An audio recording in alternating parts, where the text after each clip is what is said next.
Hello, everyone. Welcome to Happy Jacks RPG, and thank you for joining us for Session 4 of Pirates of Darkwater, a Cypher system actual play on the Happy Jacks RPG network.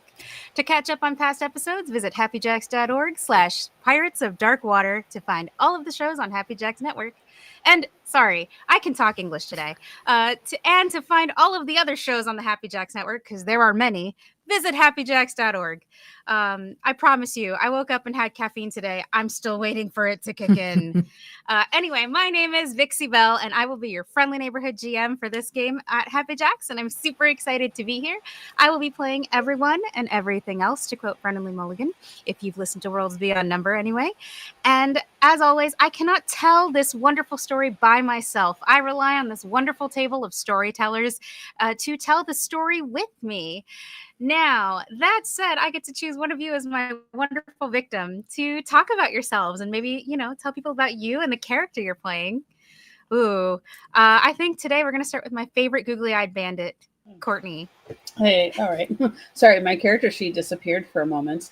What do I say? Hi, I'm Courtney, and I play the little gremlin-y, goblin-y, delightful, googly-eyed, former baddie pirate Osmond. Let's see. I think Ozzy is still a baddie, but not in the same way. Fine. It's fine. Okay, and also at the table today, we have the wonderful Sophie. We missed you, and some stuff happened while you were away. You kind of got signed up for a fighting tournament. It's fine. It's what I do. Hi, everyone. I'm Samstar, using she, they, and the occasional they pronouns. And today, I get to fight. Hopefully. I play Sophie, she, they pronouns. A badass pirate with a sense of adventure and a lot of other screw-ups in between. Oh, but what great screw-ups they are. Chinatown is still sparkling. Anyway, and moving right along to our wonderful friend in red, brilliant red, can't miss him, Pooja. Why don't you tell us a little bit about yourself and your character? Hi, I'm Pooja. I don't use pronouns. Excuse me. I'm Pooja. I don't use pronouns. I am playing Zer, he, they. And, he's a very, very angry person who loves animals. I have no words, but I can feel the rage from here. It's like, large ball of rage covered in shell of, ooh, look, kitty. I love them. Yes, already. Agreed. Oh, they're going to be, yes.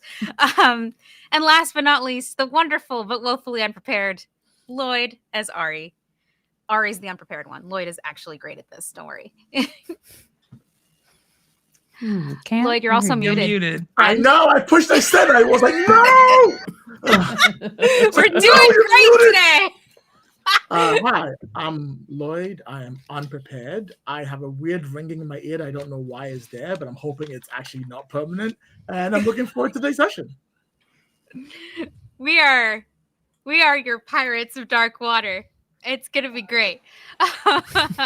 But yes, thank you guys for joining us on this Saturday. And let's go ahead and do our 1 minute recap. 1 to 3 minutes, actually. I get a whole 3 minutes like a TikTok video. Anyway, I know, I feel special. When we last left our intrepid heroes / adventurers / anything else under the sun that you would like to call them, pick a noun. I don't care. But they had just finished signing up for a fighting tournament that is being held on the island of Sara, which is not spelled the way you would spell sorrow. It's actually spelled Samraidh. Sara. Apparently it means summer in Gaelic. But anyway, here we are. So you have all signed up for this, including Sophie, who was overrun by pirates when you encountered the crew of the Dagron's Maw and their first mate, Brother Blackheart, who and also met a new person from that crew, Zer. So who then proceeded to turn coat and join your crew. I would say mutiny, but not enough sailors mutinied. The one guy who might have got turned into a block of ice. I'm just saying, like, so much for those conversations at the water cooler. You've become it now. So It's like, look, it was the biggest favor I could do him. yeah, it's fair. Anyway, so Hope he doesn't give you the cold shoulder. we're doing great. So It's okay. I'm sure he'll thaw to me eventually. God damn it, Poocher. Thank you much for watching Happy Jacks, Happy Jacks. Thank you, moderators, for all the fine work that they do. oh my god. Kimmy's out there somewhere going, "Are you okay?" I don't know that we are. But anyway. Never okay. Never okay. So that said, after meeting Zaire and Sophie almost being knocked unconscious by sheer numbers, because it took one person is not going to knock out Sophie, no, but like 10 pirates at once, and also trying to navigate a ship so it doesn't get run over by the incredibly huge ship that it's being attacked by. That's a little much even for Sophie. So Sophie was knocked out, was saved by Ari when Ozzy had to take the wheel, because when we ask Ozzy to take the wheel, we know that we are engaging in Fast and the Furious with boats. So Ozzy decided it would be a fantastic idea to make an extreme left turn that turned the ship kind of sideways. Sophie went sliding and Ari went, "Cool, how about my best friend not die today?" and saved you from a near-death experience, which then you pulled into port in the Isle of Sara at the port city of Fortune's Rest, you guys from there needed to repair the ship, because I did forget to mention that Brother Blackheart was nice enough to set it on fire for you once you defeated him. And then Ari tried to use her super cool geomancer powers and made it worse by blowing wind on fire like you do. And Zaire was like, "No, that's not how nature works." And helped put the fire out. So once we got there, I know, Sophie, we were at it. There's more to this, Sophie. You're going to find out a whole bunch of stuff today. It's going to be great. I'm so confused when water is everywhere. Why wind was your first option?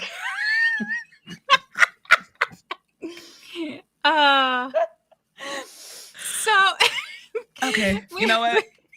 Continue. I'm just. Sophie's like, you're almost like, why? Like Sam is like, why? The player and the character are like, right. So you pulled into port. You realized the ship needed repairs. Ozzy, Komu, and Zaire went off to find a shipwright to help with the repairs, where you discovered a festival was underway. And your shipwright, after giving you the itemized bill for the repairs you requested of 5,000 gold, proceeded to tell you about the fighting tournament that is taking place on the Isle of Sara. To which you then went to the market square and signed up and placed bets if you're Ozzy. Ozzy bought some Scotch eggs we're calling them Scotch eggs because that's the Earth comparison, but they're like Mer Scotch eggs, so they're probably like some kind of fish egg and some kind of meat. But yeah, it'd be delicious. But yes, so Ozzy placed some bets. Komu decided to sign up as Komu Pirate Slayer, mostly because the other person in the tournament that's going to be competing is Brother Blackheart, who sailed in on the Dagron's Maw just as Ari had finished the repairs on the Aurora, which Ari found out was sentient to a degree. So, yeah. So far, we're doing great. Ari has found out the ship is sentient, now has a communication, kind of telepathy with the ship. But wait, there's more in this recap. It's not over yet. I know Sam's over there like, what? I leave y'all alone for 5 minutes, 10 tops. And you're all, yeah, correct. Okay. So, while in the market square, Brother Blackheart and Zaire had some words. They were not friendly words. Although some fanfic writers might go enemy to lovers arc. We but, were you know. standing very close together. Yes. And Brother Blackheart also has entered the fighting tournament, all while swearing vengeance on Zare and telling Zare that he will find them and the rest of the crew of the Aurora. As long as he has his special little asset provided by Ari's sister, Jenna, who we found out is seen as not as a captain, but as a glorified hostage on the Dagron's Maw. Yeah, it's a good time. Great time. But yeah, and then when we returned to Ari decided that it would be a really fun and cool idea to go to the Dagron's Maw after it pulled into port to just kind of, roll up by herself. Fortunately for Ari, there was no one on the ship because everyone was like, dear God, we've been out at sea so long. Can we just get a hot dog? And that's where they went. That's what they went to do. Except there was one person on the ship that Ari found tied to the mast. None other than Cassandra, the woman that Ari had met in her dreams in episode 3. Cassandra was worse for wear, very weak, and explained that she is something called an Esper, a member of one of the oldest families of Myr who have a strong telepathic connection to themselves and the planet of Myr. They are the chroniclers of the world and have been keeping track of all of the events on Myr for a long time. Where there is an Esper, all of the Espers are present at once. Ari had the brilliant and wonderful idea of not just untying Cassandra, but bringing Cassandra back to the Aurora. And maybe getting her a sandwich because she hadn't eaten properly in a while. But yeah, and that is where we left our heroes in preparation for this tournament. Sophie was being tended to this entire time below decks by Niddler, who was also left on the ship. When he's the uncle. He's the guy who's just making sure that you stay alive for, to find all of these cool and wonderful things that have happened. But yeah, so that is where we left our heroes. Currently, the day has passed. Sophie, you have been patched up. I will allow this to be a recovery roll for you as well. I don't know where your pools are at, your might, int, and speed pools, but we did have a recovery roll in the prior episode. So yeah, feel free to use that. And I will pull up my cheat sheet. I already have it pulled up if you need assistance with how recovery rolls work. Yeah, I was just about to ask. Hold on, I have the cheat sheet up myself too, I think. Sure. Yeah, here we go. Okay. Recovery pools. 1d6. What tier are we? Oh, that is the other thing I forgot to mention. Last time with that 4 XP, which you got also, Sam, everybody in this group got it because I don't want to worry about who's where because I'm lazy. All of you went up a tier, so you are now tier 3. Cool. I have no idea how to level up. Sick. That is fine. I'm just here to roll You basically gain. So leveling up is just. Yeah, you can just tier up on the character builder, but you also can take your points to do stuff.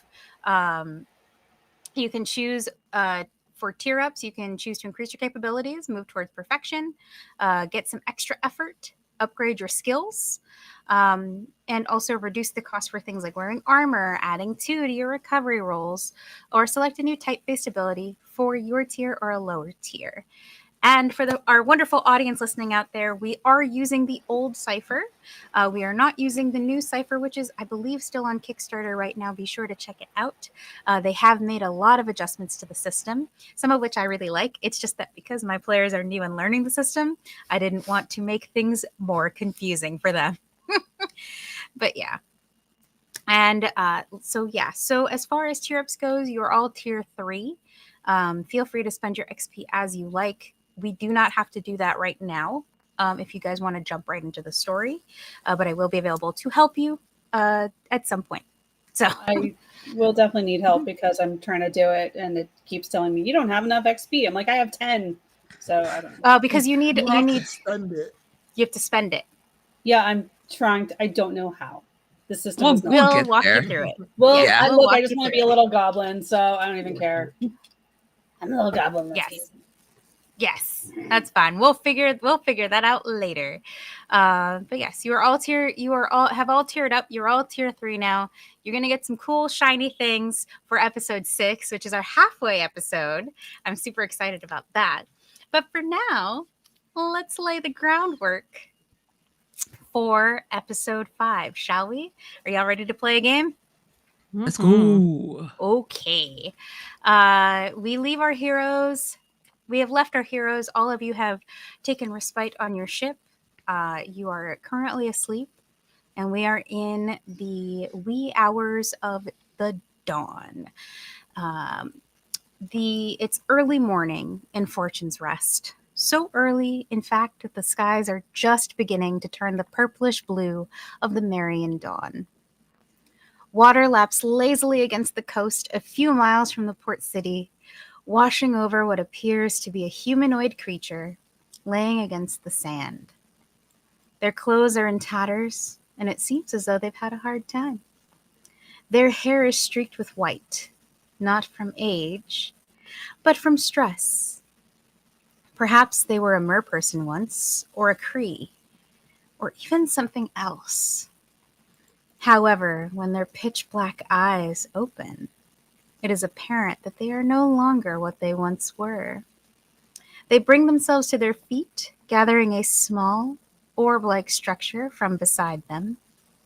It looks like a black pearl with a luminous violet glow from within. Their slow, loping walk matches the lull of the waves as they head in the direction of Fortune's Rest, leaving the wreckage of a ship behind them.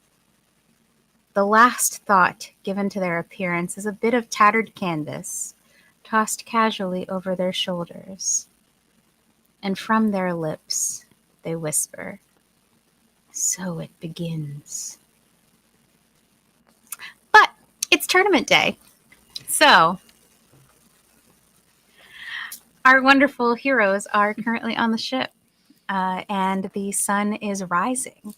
What are you all up to? I'm going to go find Sophie. Okay, I'll bring her some breakfast. fantastic. Yes. And Sophie, are you up? Are you dreaming? What's up? Let's see. I think ever since Sophie came to, they probably were at a bar. So they're probably like passed out across their bed right now, like God. face down in the mattress, Mm-hmm. probably snoring loudly, but it's getting muffled by the sheets. And they're just kind of like sprawled, like their feet are hanging off the end of the bed and their arm is just across it, knocked out. Fantastic. So Ozzy just bursts into the room with just a tray of food. You know, some fresh eggs and fruit and toasted bread. It's slightly charred. Yes. Ah, Sophie! Big day, big day. Chungo Longo. Oh, so loud. Time to fuel up. You have a big Alright. tournament ahead of you. And she like plops the tray down right in your bed. Yes. Eat up now. Why? Why am I imagining the kanji from Mulan? Yeah. The 2 eggs and the bacon Yeah, for the bacon. smile. Yes. A big smiley face. Sophie kind of like unceremoniously like flops onto her back and just stares up at the ceiling for a minute before she smells food. And one eye pops open. And like they shoot straight up out of bed. And it's like, eh. Thank you, Ozzy. And then just starts inhaling the food. Ozzy was looking out for you yesterday. Yes. I saw there was a tournament in town, so I signed up with your name. Wait, what? Yeah. What? I know you It like says they're on a fighting. mouthful of food. Well, the last time we had a tournament, it got broken up. And Komu signed up for it, so I thought you would want to sign up for it, so I signed you up for it. Fighting tournament, you say? Yeah. That's the best thing you said to me all morning, Ozzy. Excellent. Well, eat up. Do lots of stretches. I'm going to make so much money. And she like turns around and like excitedly skitters out of the room. Okay. So that is Sophie and Ozzy. Sophie, did you have anything to add here before we move on? No. Just want to double check. Thank you. Yes.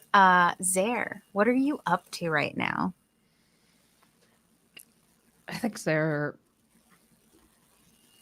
wakes up ridiculously early, but then Okay. lays in bed for the next hour.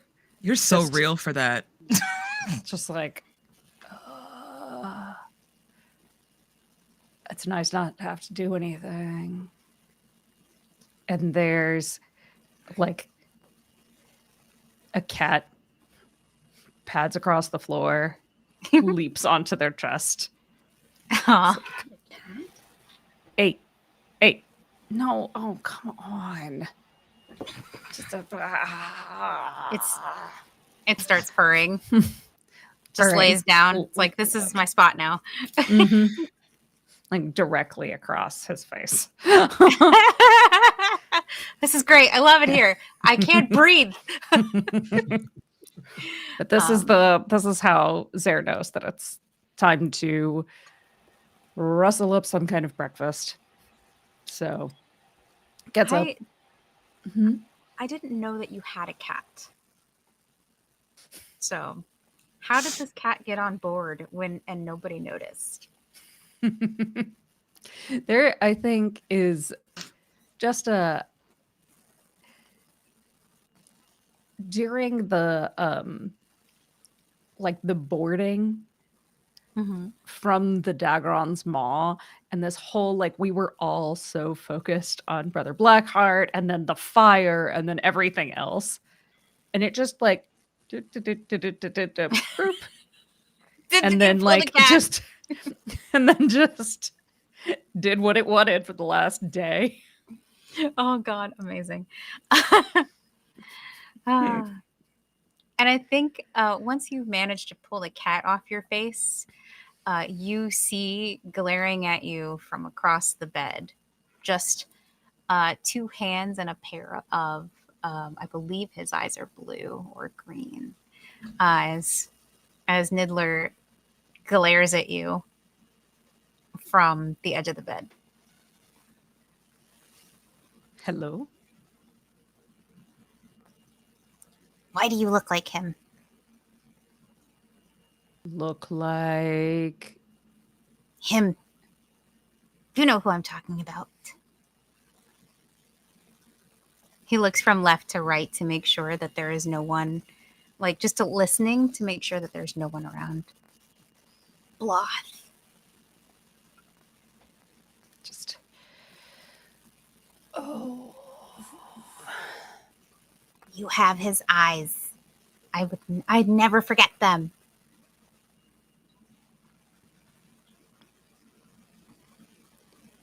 They do say that you inherit things from your father. What? His wings sort of flutter out in surprise. Just shh. I didn't know he had any children. Voice down.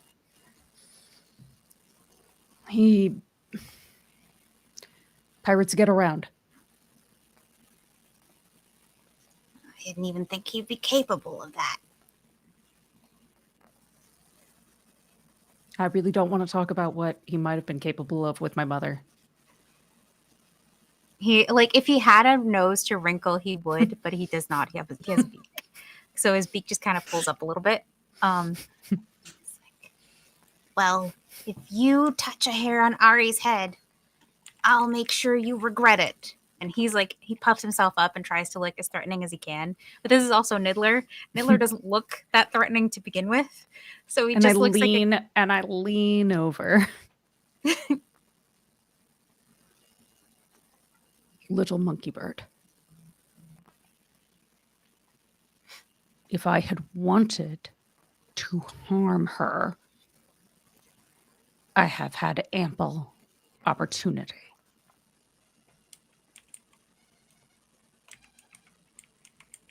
He looks back at you and then just kind of puffs because he's not a witty bird. He wants to protect Ari no matter what. And so he just looks at you, snorts, and says, fine.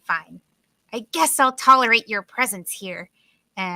For now. And like he starts walking away, and like the for now is said like as he looks over his shoulder. A little huffing and puffing, and like walks out the door.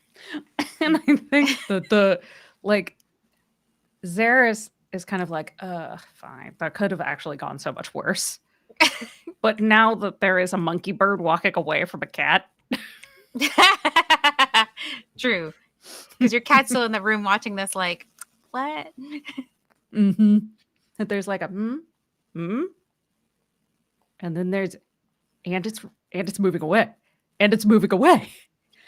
And like the cat crouches down and like the butt does the thing. And then the just wiggle. It's going into alignment, like they're queuing up. Mm-hmm. And then there's like Sarah sees it, smirks, and then just watches it happen. There's a squawk as Niddler like flies in the air as the cat pounces on his tail. That kind of fills the ship. And Ari, we're gonna take it where that's what you hear as you wake up is Niddler's angry squawks as he is beset by Zare's cat. So Ari wakes up from the sound, but that's because even though it was very loud, but she's sleeping in the crow's nest. Oh, She okay. gave up her bed for Cassandra to make sure Cassandra was okay, and left Nida to take care of them, but actually spent the night looking through a spyglass at the dragon's maw and fell asleep up there doing so. Okay. So she sort of and then like goes, "Oh, morning everyone," and then starts looking to make sure they're not being followed.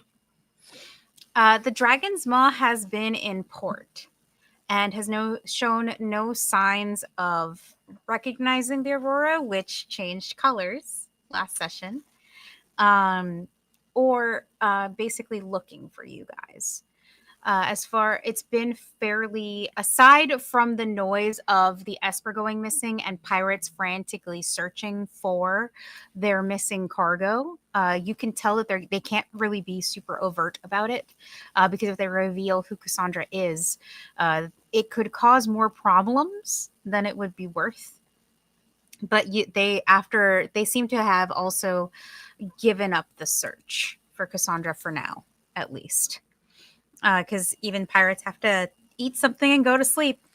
So, but you can tell that they are, as you look at the Daggeron's Maw and you study them, that ship operates like a well-oiled machine.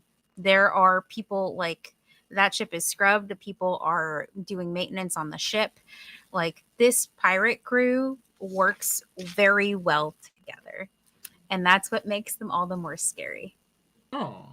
Yes. And at one point you even see the imposing figure of Brother Blackheart with his blade practicing. And you, for whatever reason, you seem to see him kind of attack this dummy with a rising anger until finally he like cuts this like makeshift dummy that's sort of been constructed for him. He cuts its head off and it goes flying to the side. I put this back on. Whew, good thing none of us are fighting that guy. Probably terrible. Be horrible. Hate that. Not happening this weekend. Woo! I'm like, I'm about to get off and I'm like, can I have a rope, Ori? Like I say to the ship to like swing one of the ropes nearby. Have you given the ship a name? Yeah, or Ori. just like Ori, like Yeah, Ari, like but with a Aurora, but U. shortened. Oh, okay. And the ship, because the ship doesn't really use words, a rope conveniently swings, like just seems somehow gets loose and swings towards you. Whew. Thanks, babes. So, and as you land, you realize that the deck of the ship, so not the docks, the deck of the ship is pretty quiet. Where is everyone? Well, there is significant lack of the one person who would be up and out and about at this point in time. Komu is missing. I'll head down to his room like, hey, Komu, you there? No answer. Komu? Then I'll sort of like move to like, I don't know, to like Ozzy's door and knock on that and go, hey, Ozzy, is Komu in there? Ozzy, you're muted. Sorry, it's being polite. Huh? No, this is Ozzy's room. All It's good. my space. Why would he be in here? I just kind of silly question. Don't know what I was thinking. Don't worry about it. Then I'll move to Sophie's room and be like, hey, Sophie, you awake? Sophie cracks their door and just sticks their head out bleary-eyed. What's up, Ari? Hey, is Komu in there? You think me and Komu? Why would he be in my room? I don't know. He's not in his. I just thought I'd ask. Oh, no. He's not in there. What do you mean he's not? He's not like up on a deck somewhere? No. Did you see him on the docks? No.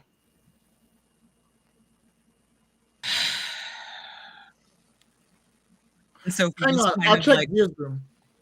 yeah. Sophie just like pinches the bridge of their nose between their fingers and is like, Skapango.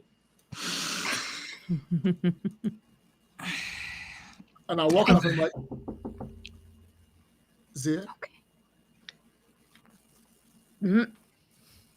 Morning. Is Komu in here? No. Why would Hmm. Como be in my room? Did you Why would send he Como not? to go in my room? Why would Komu not be able to be in your room? Because of privacy. You only got the room today. He could Still be popping to say mine. hello, give you breakfast. You could be having a private conversation about betraying everyone else and taking the ship over. I don't know. There are plenty of reasons why he'd be in your room. You just hear Sophie's door slam shut.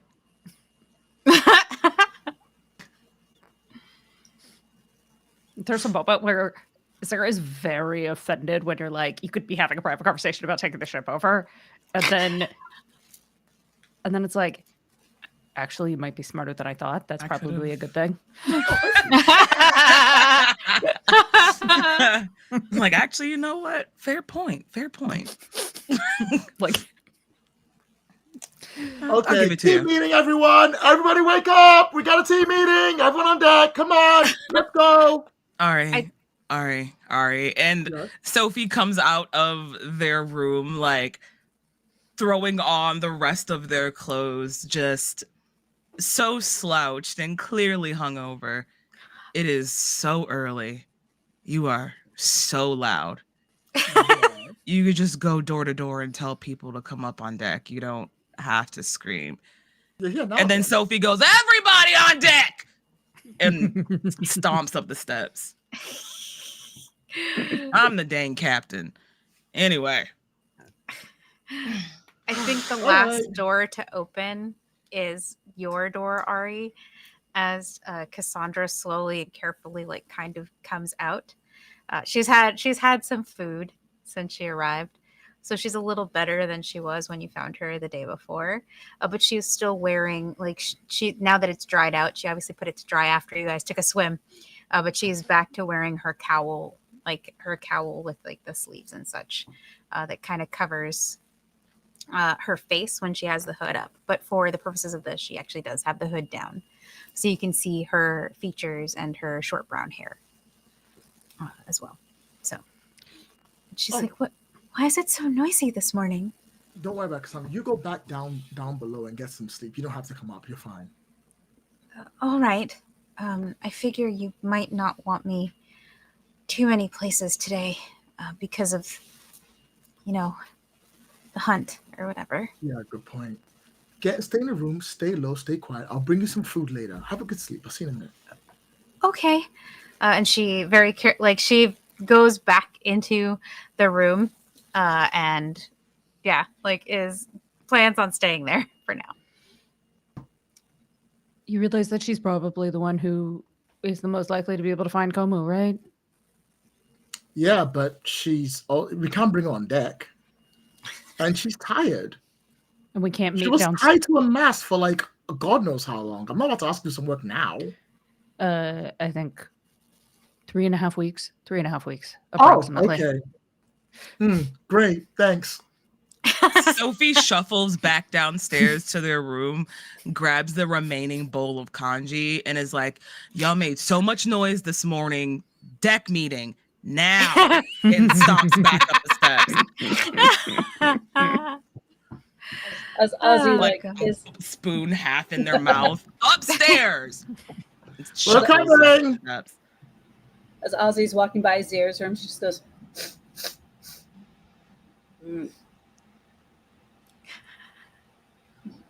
and then we'll follow and go upstairs. Hilarious. I think when everyone arrives on the upper decks, like once you get above decks there, you do see Niddler still tussling with the cat, not in like they're wrestling, but in the like stop messing with my tail kind of a situation. Like it's very much the tail. Niddler moves the tail. Cat believes it's yes, like pounces on the tail. It's like, yes, this is the best game ever. And like even when he tries to fly away from the cat, like where he lands, the cat's still doing one of these as the tail swings, and he's like, "Stop it, stop!" But yeah, and everyone soon arrives on deck to discuss the disappearance of Komu. All right. So where'd that cat come from? It's so cute. Anyway, so come here, kitty. There we go. Ozzy. I just want to pet it. Just pet. Okay. Thank you. Just hasn't had breakfast yet. Might eat you. I just figured the cat does a thing where like you go to pet it and then like just beds to not let you touch it. Like, no. So I think Sophie rips off a piece of the bacon from their kanji and like just drops it on the floor by their feet. All right. So, and Sophie like points over each member of the crew, like looking them directly in the face. Anyone notice anybody that's missing? Took you too long. Komu, where is he? Oh, that one. He's probably off meditating or spewing some silly catchphrase about being a warrior to some kids on the beach. That does sound like Komu. Yeah. Point of order. Komu always does sick Carters on the deck in the morning. Was not here to do it. Really odd place. He does. That's weird. Yeah. Okay. So here's what we know. We have a fighting tournament later on today. Me and Komu, I believe. Right, Ozzy? The both of us? Yeah. Both of us are supposed to be fighting in that later. Hell yeah. Point of order. Yeah, sorry. I thought we were supposed to be trying to find the treasure of Rue today, not going some random fighting tournament. Do you want money or nah? What's money? Ari, don't say nothing else. Okay, unless I actively ask you questions. Don't say nothing else. Don't say nothing else. Now, there's a high chance possibility that Komu is off training right now, or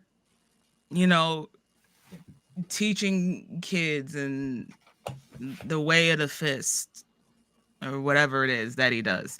Now, we should I have also a question. Yeah.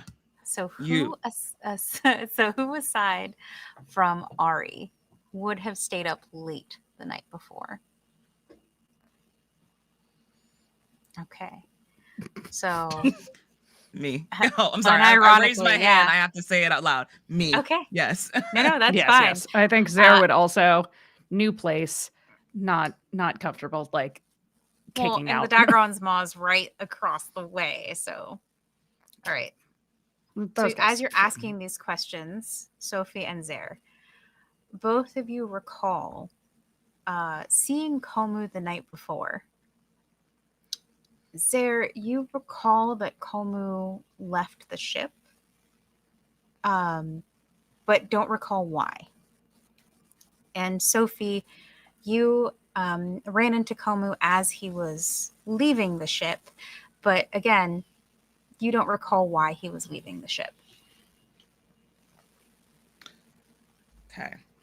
So like right before I blacked out, I thought it was like a weird dream or something, but I do remember seeing Komu leaving off his ship, but I just thought he was going to take a wee or something. Put on we. Maybe it was a number 2. You know, that can take a while. I'm just saying. I would be worried if it took this long. That's a significant indicator of much more serious problems than I think any of us here are able to deal with. We would need an actual healer for that. Yes, very Also, serious. probably not let him back on the ship until it's taken care of. That don't part. get whatever that is. That all of that is always contagious. Especially in close confines of a ship. So, here's what as the captain of this here vessel, and Sophie kind of stands up and straightens, stumbles a bit, but stands back on their own 2 feet. As a captain of this here vessel, I suggest that we give it some time. Komu is very internal to themselves. I think we should keep our heads on a swivel for him and signs of him around. But ultimately, if he does not make it back to the ship, probably closer to fight time, because I know he really wanted to do that too, I think. But closer to fight time, if he doesn't show up, we got, again, big fish to fry. No pun intended. Fish. As you say big fish to fry, all of you hear the sound of a horn being blown. And because you guys are kind of the closest to the entryway into Fortune's Rest, you also hear the flap as a large and colorful banner is unfurled from the from a flagpole that's at the edge of the dock. The heraldry on it is that of a shield. Basically, like a coat of arms, you have a shield with a halberd and a spear across the back of the shield. Like the shield is in the foreground. It is in red and gold, the sigil of the Prime Minister of Sara. And as you follow the sound of those sounds, you see 2 people, both dressed in these red and gold heraldic colors, with white shirts. One is holding the horn in question and continues to blow it to gather the attention of the people on the dock, and the other seems to be holding a piece of parchment in their hand, waiting. And you can see other people, other sailors starting to debark the ship and come towards these 2 people.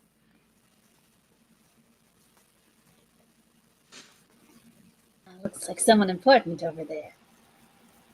Yeah, or someone with their head far up their backside. What's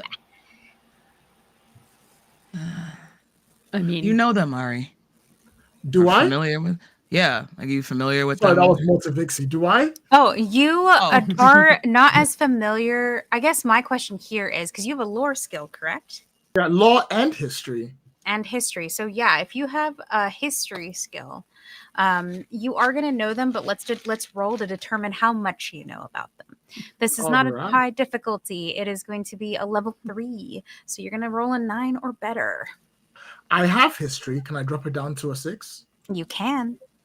Fantastic. And I'll roll. I also have hiccups, apparently. Oh no, not the hiccups. It's all good. I love it. Hiccups are And so uncomfortable. I got a 3. I do not know. Oh my god, the dice are like, no, Ari, no, you don't. So you remember a textbook that talked a little bit about the Isle of Sorrow? So the heraldry you do recognize because that was in the book, but you don't actually have a lot of background on this place. So aside from knowing that like their main export is marble and other types of stonework and what the heraldic their heraldry looks like, that's it. That's the extent of your knowledge. I say that I'm like, they make a lot of marble. That's about all I know. We didn't really deal with this kind of stuff. Well, whatever announcement is, it's probably important. They said yesterday that there was going to be like a very special prize from the Prime Minister for the fighting tournament. Really? Something shiny. It was Hopefully. Something shiny that can buy more mead. Maybe a couple of barrels of fish. Pay off the shipwright to finish these repairs. It's not like it would be a treasure of rule or anything. Wouldn't that be delightful? Not on this Saturday morning cartoon. Never. We're going to buy so much rum. The squawk of a monkey bird interrupts your thoughts as and when Ari, you're facing the Dagron's Maw because you've been like kind of keeping an eye on it. You can see that pink and purple monkey bird circling, probably gathering the attention of the crew to bring them towards these people. Which means Brother Blackheart and the crew of the Dagron's Maw, as well as your sister, will be present in this crowd. Okay, we're just gonna let's maybe hang back a little bit. We can hear it from here, I'm sure. Can I take one of the ropes and like swing it to smack the bird out of the sky? The Dagron's Maw is across it's several over, so it's not. I misunderstood. Sorry. Yeah. They're circling their crow's nest. Gotcha. I thought they were over here. Okay, cool. No. Not yet, anyway. And they wouldn't because Niddler actually did get into a tussle with that monkey bird, and so this is Niddler's territory. They're not going to try to challenge Niddler again unless Brother Blackheart decides that he's recognized you, the Aurora, and is like, F this crap. You took you took my sailor. I'm gonna burn your ship down. Yay! No one took anything. Your No, sailor left. Also, I don't belong to you. Zara's gonna be like, I have words for this, Brother Blackheart. Yeet. But yeah, so correct. But Brother Blackheart is not the brightest crayon in the box. I think we've established that. But yeah, so what do you guys do? Are you debarking the ship? Are you going to just kind of listen from the back? Can we put on cloaks and then go into the crowd? I mean, you can. How does the table feel about that? Oh, you're muted, Courtney. I'm sorry. What? Are you still muted? Quick, Yeah, she just unmuted herself. I was like, where are all these cloaks suddenly coming from? Like, as far as I Oh, know, that's we don't fair. really have extra stuff. True. Okay. Also, I would feel like to like in a blend in. place where it's constantly this hot and this wet. Yeah. Yeah, it is you are in the south, and it is humid and gross. So we are going to draw a lot of attention to ourselves if we suddenly just Cover up completely. Well, we should find out what's going on. We can't do it from here. Well, I say we you go have to a all bar. that wind control. Why don't you use it to Turn on the AC. make the words come to us? Make the words come to. You think Sound travels on wind, so on, so forth. Okay, Sophie, I love you, but I'm pretty certain we have no idea what we're talking about. I don't think that word means. Like, what I you don't think it that's something I means. can just do. I can't just do that thing. It's kind of hard. I can't just, just wind. I can't just bring sound. Can I not just bring sound? So you can. I mean, burn if you can ship, make a but you can't breeze. bring sound. I'll put my hand in the ship and I'll look over and I'll attempt to just take a deep breath and I'll like to bring the sound to us. Okay. That's going to be another roll. It's a level 4 Right. challenge. So it's going to be a 12 to try to bring the sound to you guys. of what's Fantastic. going on. Do you have anything that might ease it? I have a skill in Okay. my Ectomancy, Okay. which would be 1. I have an enabler in my wind control, which give me Mhm. another 1. Okay. That's so that's it. okay. So it's going to go from a target number of 12 to a target number of 9 to a target number of 6. All right. Easy peasy lemon squeezy. Unless I roll a natural 1. Did you really? Yep. You know what that means? Oh, GM intrusion! Yay! I get a Blow the GM other intrusion. way. I'm so excited. They now hear You our guys Uh, are so interested in this story. If you choose to accept the GM intrusion, you do get 2 XP. One of those XP gets to go to one other player at this table. I So, always accept the gym and I intrusion. do not care if it is action or story. Put it in whatever box you want. Love it. So, I'm Love sure it. there's like I should Hey, do a Via, thing. get Like there's one. Great idea. Yay! So yeah. So Ari, you attempt to do this, and as you attempt to like kind of tap into this fairly new skill of yours, a giant gust of wind explodes from around all of you, and we're talking like strong enough to like almost knock everyone off their feet. I instantly regret And this. actually push the banner was already waving in the wind backwards. This like hurricane strength gust. So in essence, the thing you were trying to avoid is the thing you just did. Remind me to never ask about that ever again. Point noted. Everyone sort of looks in the direction of the wind, including the crew of the Dagron's Mall, and sort of thankfully the aurora is a different color, so it's not immediately obvious who you are. But yeah, you kind of have made yourselves known. Good job. That went about as well as I thought it would, actually, to be honest. I mean, it could have been much worse. Let's be fair. True. Could have been. I could have killed us. I would have killed next time you. not ask me to use powers I don't know? Promise I won't. Promise Thank I'll you. never do it again. Thank you. Like it is literally a child's exercise. I'll never do it again. Really? I don't see you doing this here. As you say it could have killed us, you just see Niddler grabbing onto a pole and the cat hanging from his tail because both of them had That's to like so grab funny. onto something to not be blown away. Just white knuckling the railing of the ship, Yes. like Basically. that's so funny. All right. Well, that didn't work.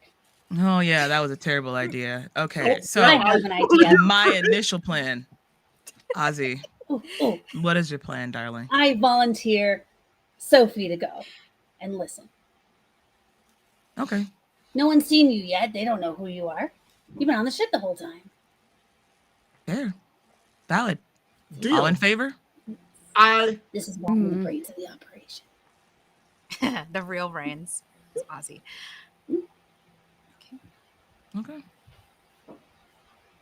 The ayes have favor. I'll go. I don't care. Okay. So, Sophie, you walk to this gathering as people are coming by. You see the intimidating and imposing figure of Brother Blackheart, as well as the smaller and more delicate frame of Jenna, Ari's sister. The familial resemblance is pretty clear, but Ari does take a bit more after her father than her mother. So her hair is a lighter color, and her face has more of Ren's features. But yeah.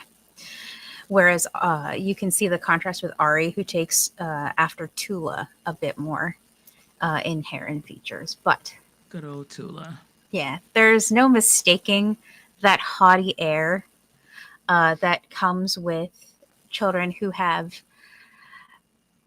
been privileged. Basically, a privileged child who is very much that vibe of "I'm better than you."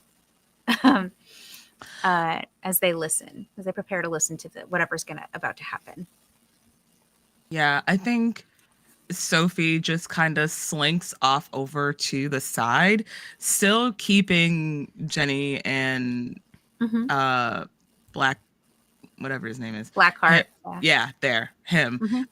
Keeping the both of them within her eyesight, and she just kind of like leans back up against like a tree or something, and just keeps her ears tuned to the conversations around her, as well as like what's happening up front. Okay. I would like for you to roll something for me here. Okay. I would like you to roll an intelligence roll. Oh yeah, because that's definitely what I am. You're so good at it. But this is actually the reason I'm asking you to roll is because this is a magical effect. So yeah. So if you have anything that does stuff against magic, now's the time to use it. This is a difficulty level of 12. It's not super high. Your difficulty level is 3. Your target number, the number that you want to hit to meet the challenge, is 12. Or sorry, 4. 4 times 3 is 12. Multiplication. I hate it. Yay. Yeah, that stinks. Yeah, no, I mean, unless I can use resilient or danger instinct. Danger instinct might apply. There's an argument to be made for danger instinct, but not resilience, because resilience feels to me more like it's a physical skill. Gotcha. If I'm not mistaken. So okay, so yeah. If you're attacked by surprise, whether a creature, device, or simply any environmental hazard, I can move an immediate distance before the attack occurs.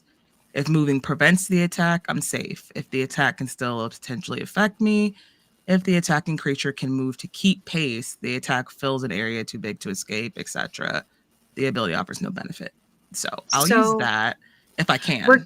We're going to use that, but this isn't necessarily like an active attack. This is very passive.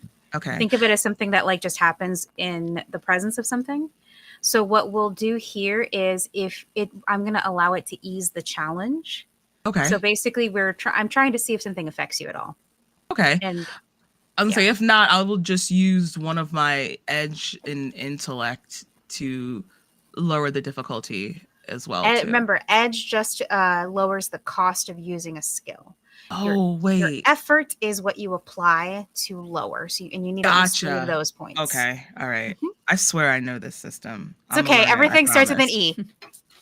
So okay, and that's like the hardest part is like everything just starts the same letter. So now we're even more confused. Okay. And it's just 1d20 we're rolling under to get 1d20. You want to hit a 12 or better.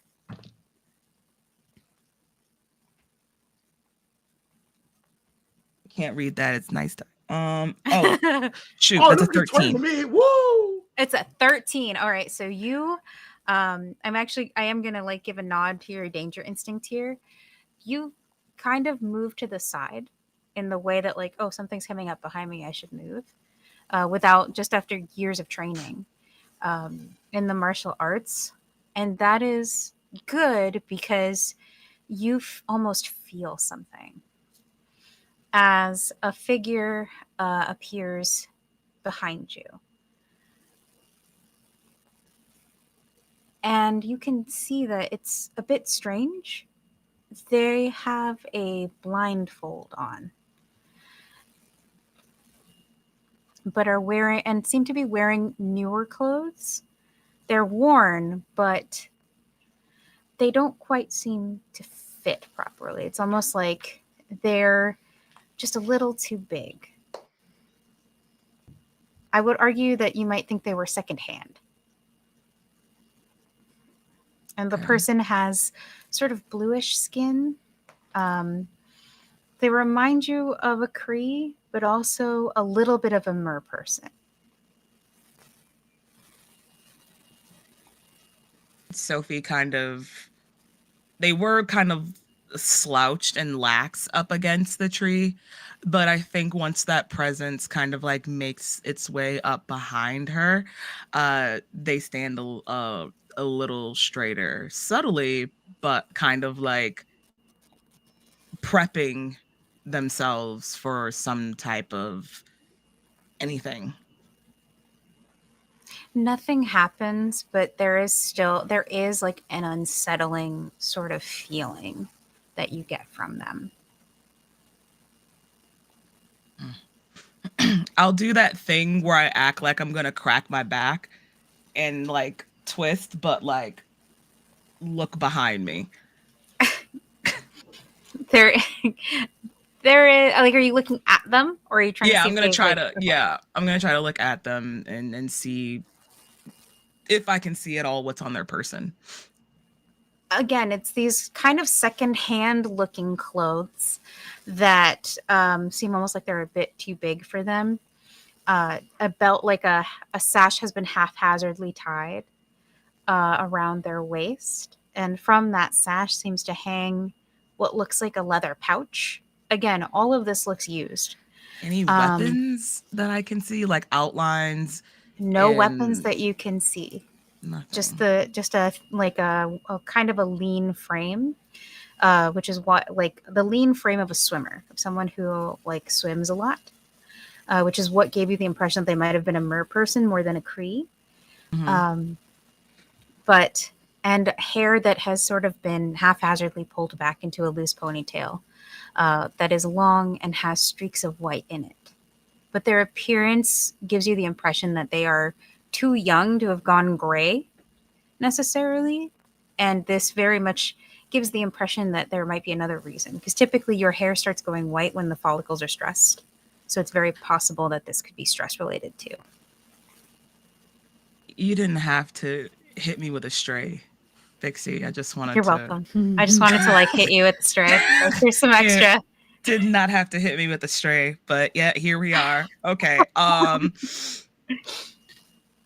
Someone who started graying early. That's fun. Well, me too. I hide it cleverly, same. so The splash all of us are like internally crying, like, yeah, it's stress, we swear. I swear to God, it's stress. Meanwhile, I have a whole streak like rogue in the front of my head at this point. Like internal cry.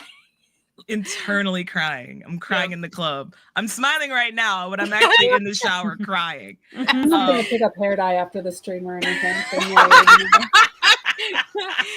What was it? I'm thinking of the Jamie Lee Curtis gif. I'm old. That's it. Yeah, 100%. Okay, so that's extremely off-putting, and I think more than like their sheer presence alone, I think the fact that whoever this is in a port town that has ships docked and is not armed, that's terrifying. What's more terrifying still is, as you try to be subtle about looking at them, even though they're blindfolded, their head seems to turn towards you and give you a faint smile.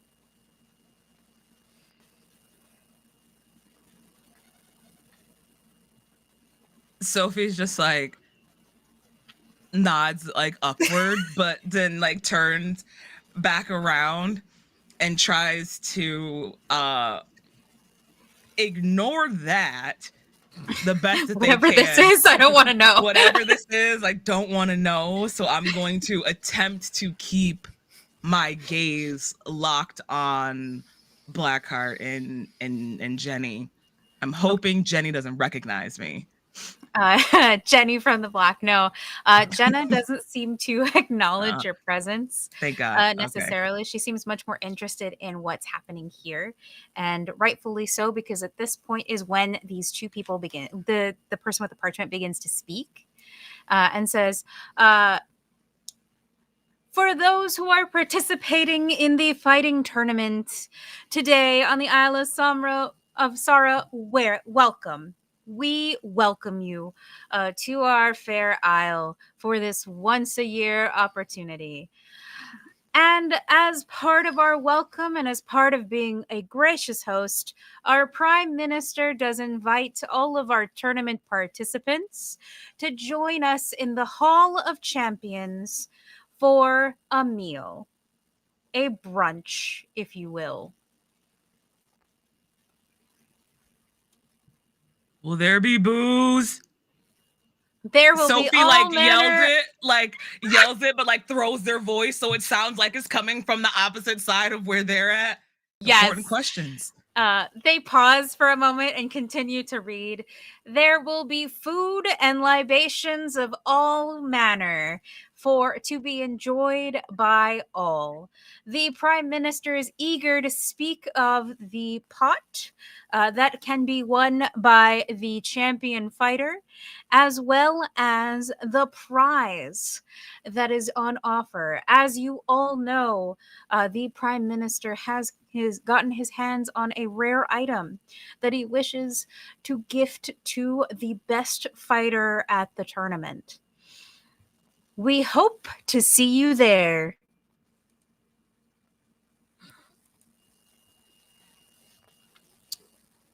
Okay.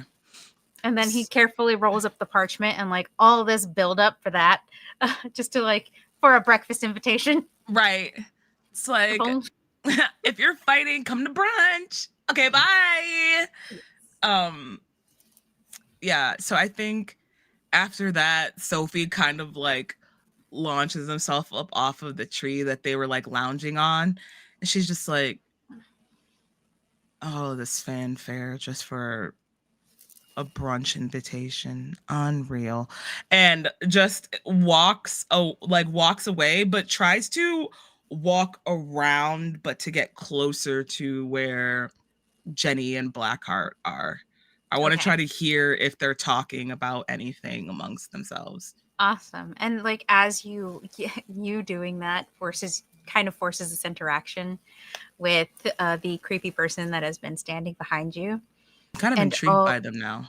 Yeah. All you hear as you begin to pass by and move towards Blackheart and Jenna is, I smell magic upon you. Huh? It is very faint. It is a very faintest whisper. I think that stops Sophie in her tracks. And I think while she had like focused tunnel vision on Jenna and Blackheart, she now solely whips her attention back over to this mysterious figure. And the mysterious figure has actually already walked away from you. And it's almost as if they said that on purpose because the person they are walking towards is Jenna.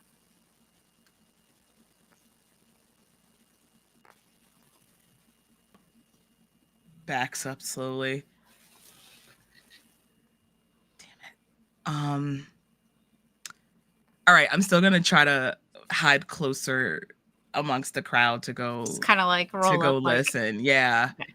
All right, so let's roll about this to see how sneaky you can be. I will set this at a target number of 12, but we're gonna ease it to a 9 because of the crowd of people.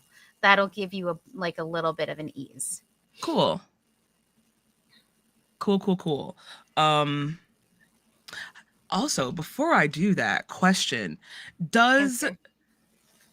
this mysterious person, Blackheart, as well as Jenna, what's the ground like currently? Like, is this like cobble road or gravel? Is this mud, grass, A dog. These sand? these are the docks of Fortune's Rest, so it's a wood and stone structure, Wood and stone. basically. Yeah. Okay. I'm gonna roll my die and then Okay. we'll figure that out in a second.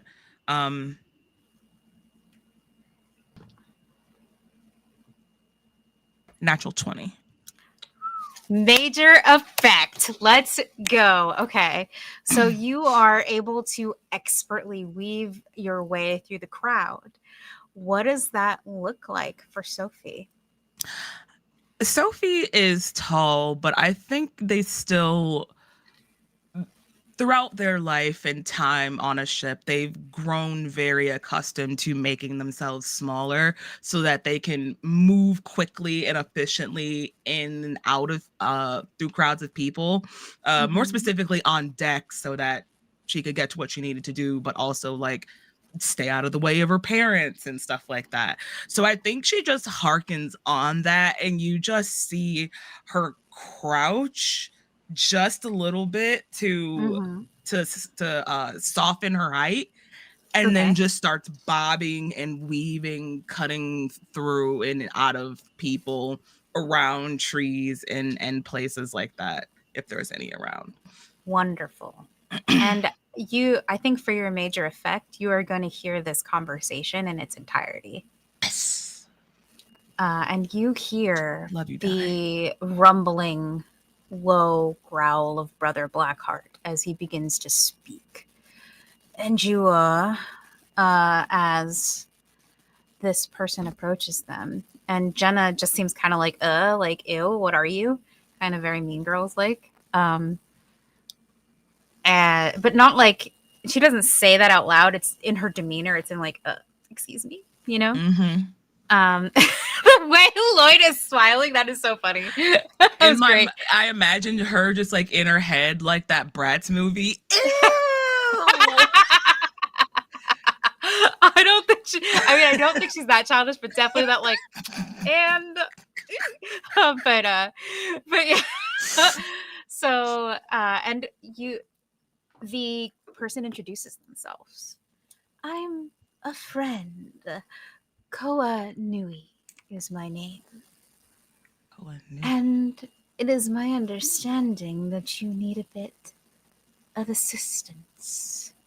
And the way that they said assistance almost implies that it sounds almost snake-like. And you're not sure if that's because maybe they have a lisp or if it's just like how they talk. Again, the shots, Pixie. I'm sorry. I don't mean to wire shots this early in the Saturday, okay? I'm just joking with you. It's very, strays, yes, but it's funny in general. Just playing. Yeah. Like it's very much, I'm thinking of like, I was thinking of snakes when I made this character, so I'm sorry in advance. Totally fine. Yeah. I'm just kidding. Okay. Yeah. So you said Koa-Nui? Koa Nui. Koa Nui. Koa''Nui.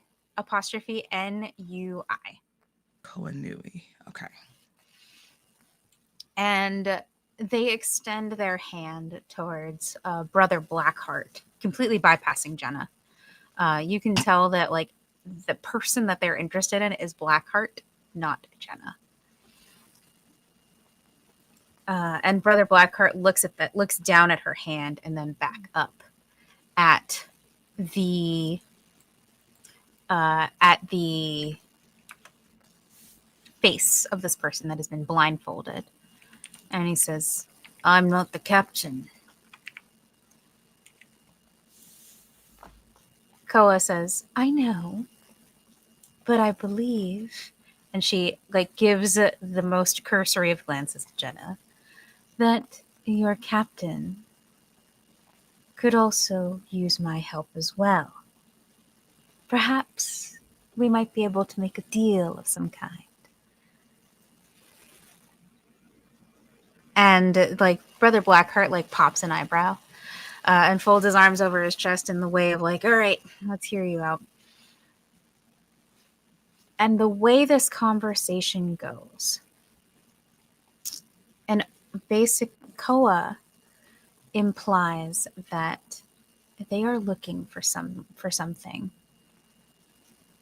and that they will assist Blackheart not just in finding the treasures of rule, but also in helping him win the tournament. Because they are aware that they are in need of navigational services. This is all very subtly said. Koa speaks in metaphor quite a bit. So, but you are able to put this all together, sort of cobble all together what the ulterior meanings of this conversation is. And Brother Blackheart looks to Jenna, who basically says, like, who looks kind of shocked that help would arrive out of nowhere. And you can hear Jenna go, "It must be because I'm destined to be the Queen of Octopon. It's perfect that you come." Girl. And she immediately agrees, no questions asked, to have this mysterious weirdo help them out. Clearly, something runs in this family. That'll be her downfall. So, because it's very similar to Ari. Like that, you're like, oh, yeah, that's the royal family of Octopon, correct. That's genetics. Mm-hmm. But like they go in head first, and sometimes there's a floor there. But anyway, so just saying. Okay. All right. Blackheart is more suspicious. You can see it on his face. He does not trust this person Because he's smart. Yeah, because he's smart with more letters than Jenna. So but yeah, so he kind of and that's just experience too. Like he's knows better than to just hire someone like immediately. That's what I mean by smart. Yeah. Like it's the type of article that's like, I've done this before, not great. But he says, and how do we know that you're going to keep your end of the bargain? I've been burned before. And his words are very bitter. Clearly that he's like remembering something. Yeah, remembering that happened recently. Mm-hmm. Yep, recent events, whatever, it's fine.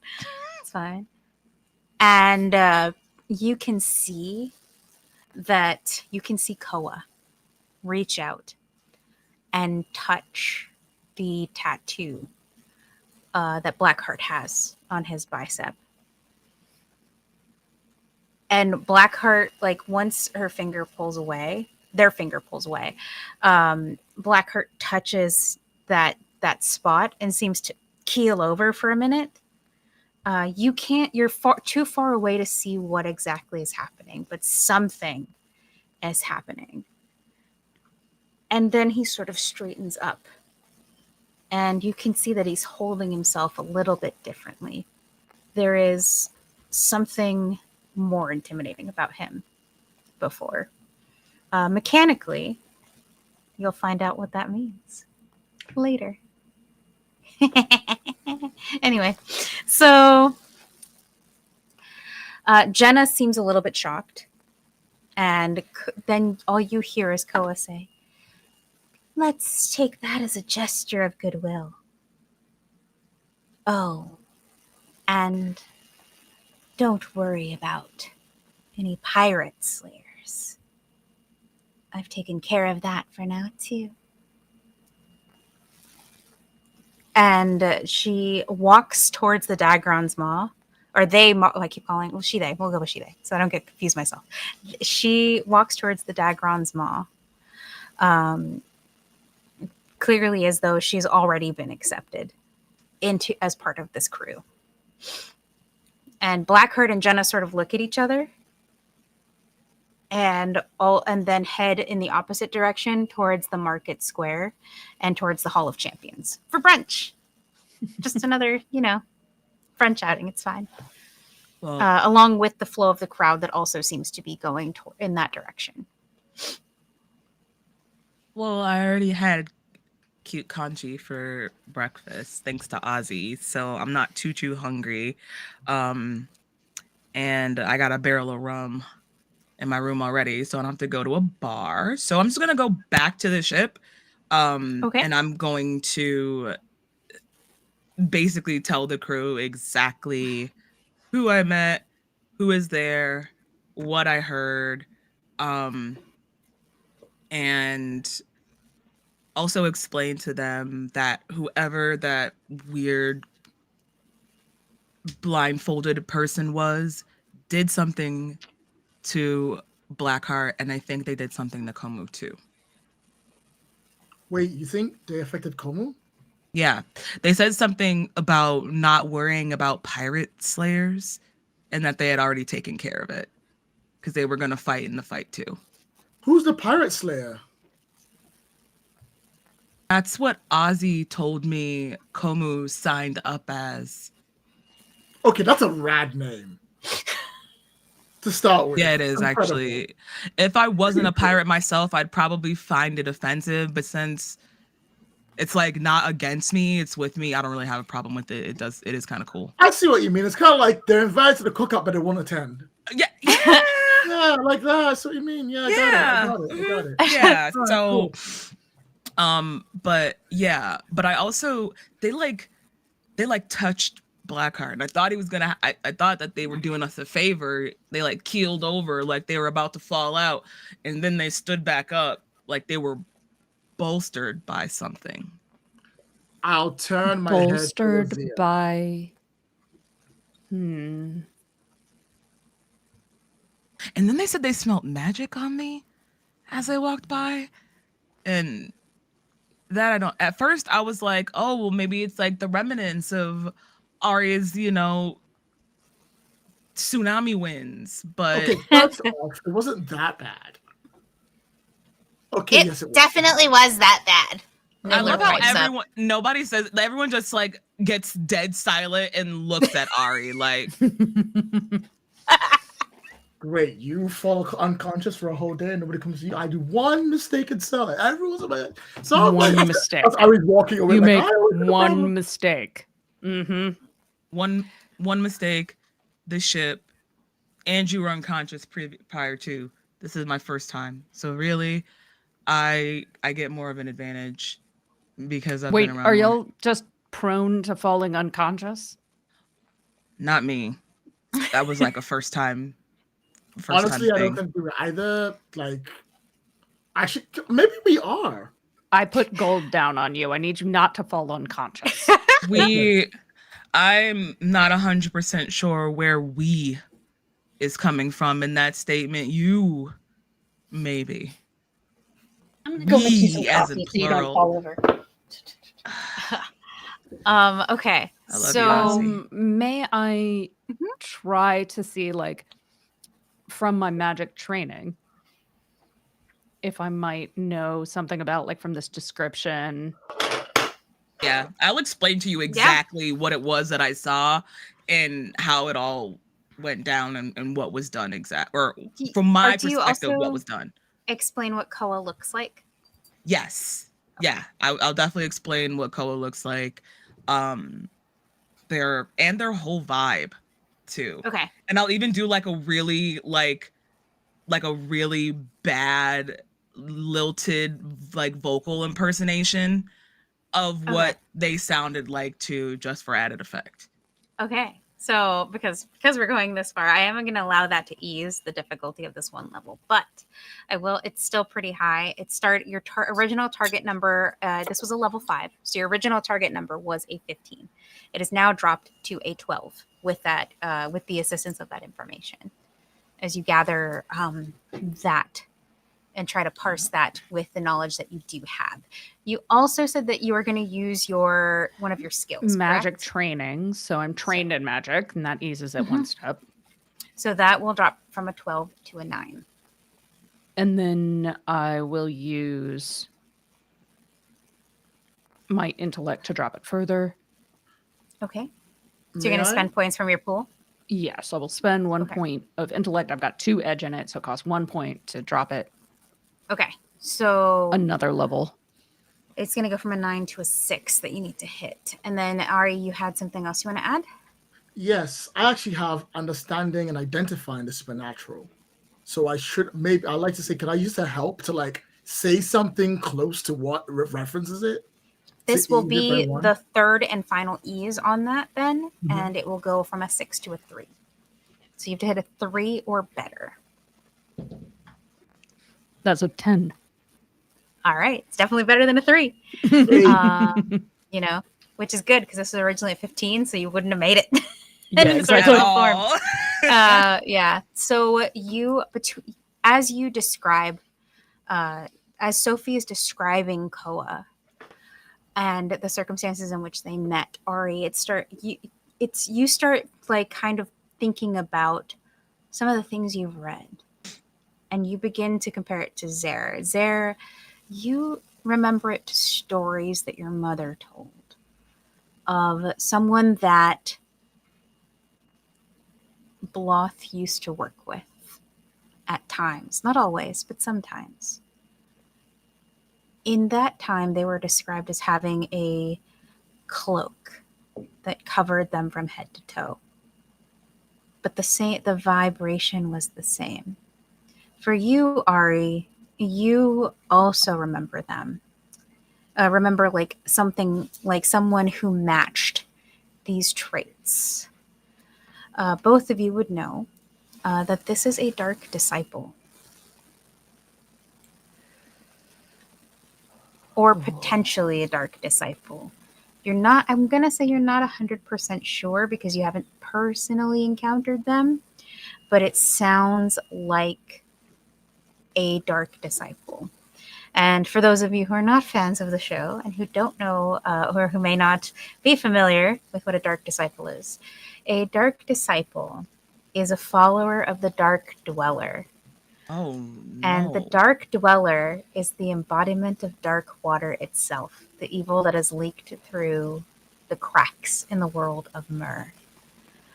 A dark disciple can manipulate the powers of dark water at will. They are very dangerous and often will take what they are is the creature. They actually were like one of the humanoids of Myr, one of the races of Myr, but their bodies have been overtaken by dark water and they are no longer human, for human in quotes. They're no longer what they were. They are now simply a vessel for the Dark Dweller. Oh, Scott Pongo. Oh, I knew it was bad. but I'm sure my father got rid of all of them before he left. Well, I literally just saw Like one. your father gathered all the treasures of rule and made Myr safe for everyone. He made Octobon safe for everyone. Those treasures are hard to find, okay? It wasn't like he was being chased by an incredibly powerful pirate with a ship 10 times his size the entire time. It's a little hard. Gotta cut him some slack.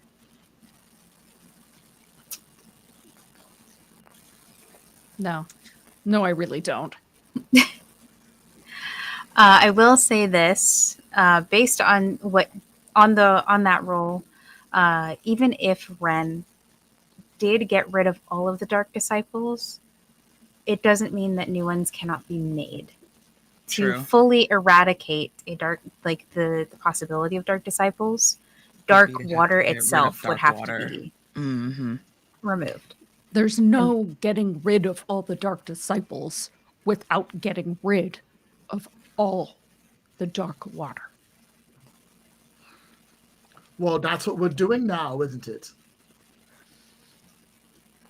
Not necessarily fast enough, but we're getting there. Then let's do it. Let's find the next treasure of Rue. We know one is here.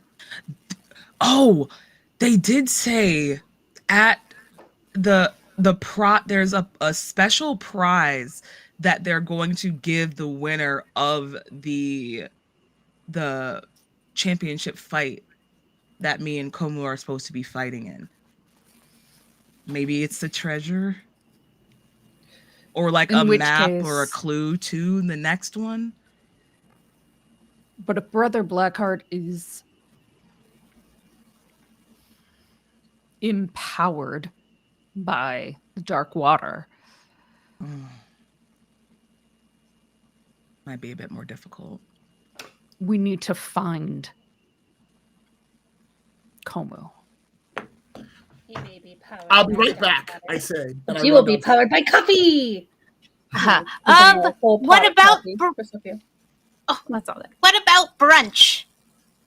There was food. Yeah, for the That's people that Nibbler. are fighting. But we're fighting. You and Komu are fighting. Yeah, me and Komu. Can we go? Komu.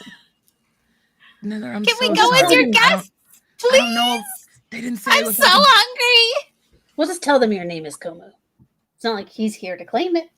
Someone's got to eat the food. May as well be you. But when it's time to actually fight and Komu for real shows up, what are we gonna do then? The food will already be eaten. And I'm saying this with so much love in my heart, Nidler. The last person I want to be behind me in the ring is you. You're too sweet. You're very important. You're an important member of this crew here, and we desperately need you in good health and on this ship. Because without you, the rest of us cannot be in good health. So I vote, unfortunately, that you stay here. Ozzy made some really good kanji this morning. Like, it was so filling. And she can even put little eyes and a bacon smile on it, like she did for me. Okay. It was very amusing. As long as there is food. And he sort of finally shakes the cat off his tail. The cat kind of goes, "Meow." As it like gets shook off. And he looks to Ozzy and says, "Where's the kanji?" This way. Follow me. It's in the kitchen. She'll scuttle back down to the kitchen, leaving the coffee just like on the ground. Oh, I need this. And Sophie just Oh. reaches down and grabs one. Yep. Throws it back. It's so bitter.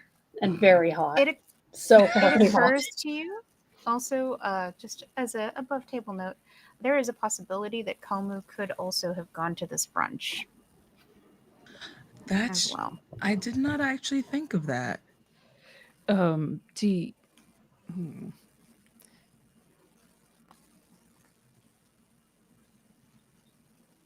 Maybe Komu could have went to the brunch.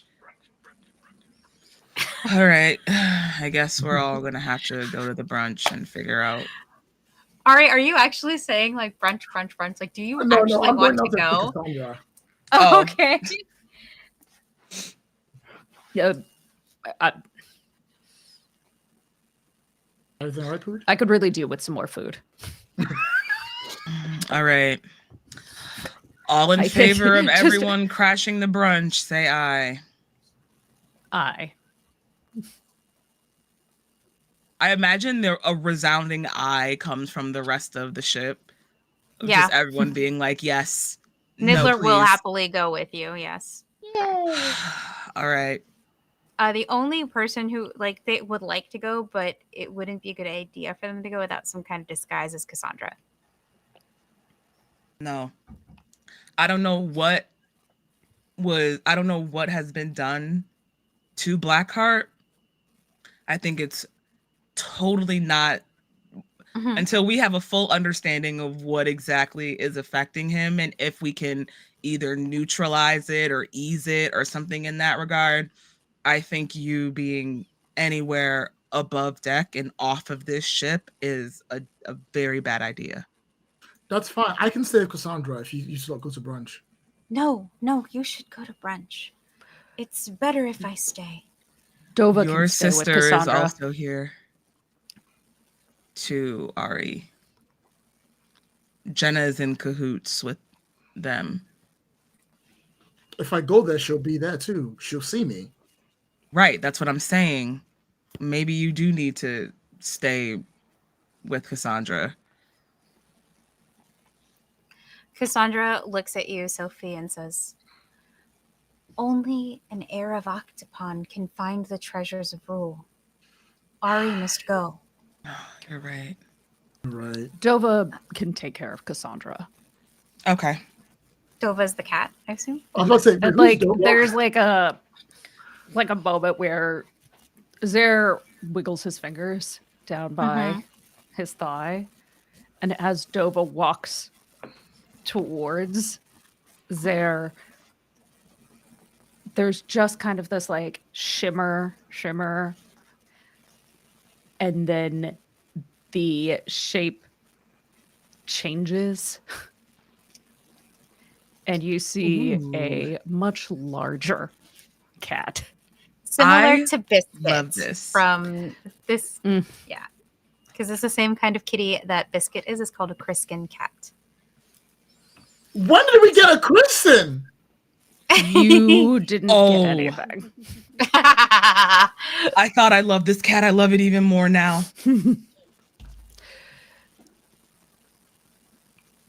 That is Dova a will. valued member of our crew. Like it's Congratulations. Do they have a name? Dova. Dova. Dova, congratulations. You're a ninth member of the crew. Welcome aboard. Uh, Dova, hi, sweetness. Can I give Dova scritches? Or are they territorial yet? Like, I think that Dova goes over and kind of recognizes you, obviously, because he gave her the bacon from your kanchi. oh my It's like- god. Like, fine. You're Fine. so sweet, No. sweet. And I think, yeah, go ahead. Oh, I was just gonna size-wise, Dova is like stands at about like a person sized rather than a full grown Criskin cat. Okay. All right. I love this. So while Sophie is distracted with the cat with Dova, Cassandra goes over to you, Ari, and says, we espers cannot interfere with the events of Myr. We can only observe. But occasionally I like to give a gentle push. And she takes your hand and presses something into it. In your hand, you find what looks like a mirror. A small hand mirror. It'll serve you well. I'm gonna get some of the kanji. I think Ozzy's a good cook. And she goes to grab the bowl. Like, she actually takes Niddler's kanji bowl because she knows y'all are gonna go to brunch. And Niddler's like, huh? She's like, we're going to brunch! And he gets excited about brunch. But yeah. And goes downstairs. I love Niddler. Mm-hmm. All right. We should get going. I says I Yeah. put the mirror like close to my chest and I leap overboard. Well, you leap overboard, parkour style, land on the dock. You're not diving into the water today. No, of course not. That'd be ridiculous. No, but I will say that the mirror, when you press it against your skin, it feels warm. Ooh. And you're not sure if that was because Cassandra was holding it or if there's something more to it than that. All right, the brunch it is. So you all make your way to the Hall of Champions. Now, I have descriptions here. Here we go. Oh, God. Oh, Lord. The Hall of Champions is a marbled hall in the shape of a dome. At its center is a huge fight ring surrounded by bleachers for sitting. Think of a setup similar to the Roman Colosseum. And the Prime Minister's box overlooks the tourney arena. However, that is not where brunch is being served. There is actually a second dome that forms a sort of receiving area in the front of the building, and that is where the food and drink has been set out. Tables and chairs have also been set up so that people may sit and enjoy the libations. There is plenty of food. You have a lot of the foods that you saw yesterday. I believe we called them sea blossoms, which are similar to bloomin' onions, but with seaweed. Different types of meats, more of these Scotch eggs that we've been talking about, as well as other edible flowers and plants that have been laid out in an array on these tables. You also see things like snails, like edible snails. And even farther beyond that, you can see workers bringing in a specific type of creature that you would know called... Let me see. I wrote down what these creatures are called and then proceeded to lose where I put them. I do that all the time. Yes. Oh my gosh.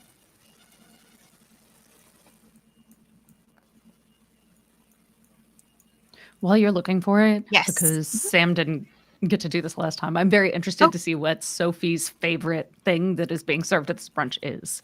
Oh, yes, please. Mm-hmm. I think Sophie is simple.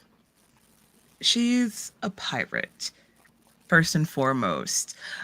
So I think she kind of leans towards any type of food that can be like made portable, like to be made into like a sandwich that can be held with one hand, that she doesn't really have to use forks or knives or silverware for, because she's so quick to eating on the go or like eating while working.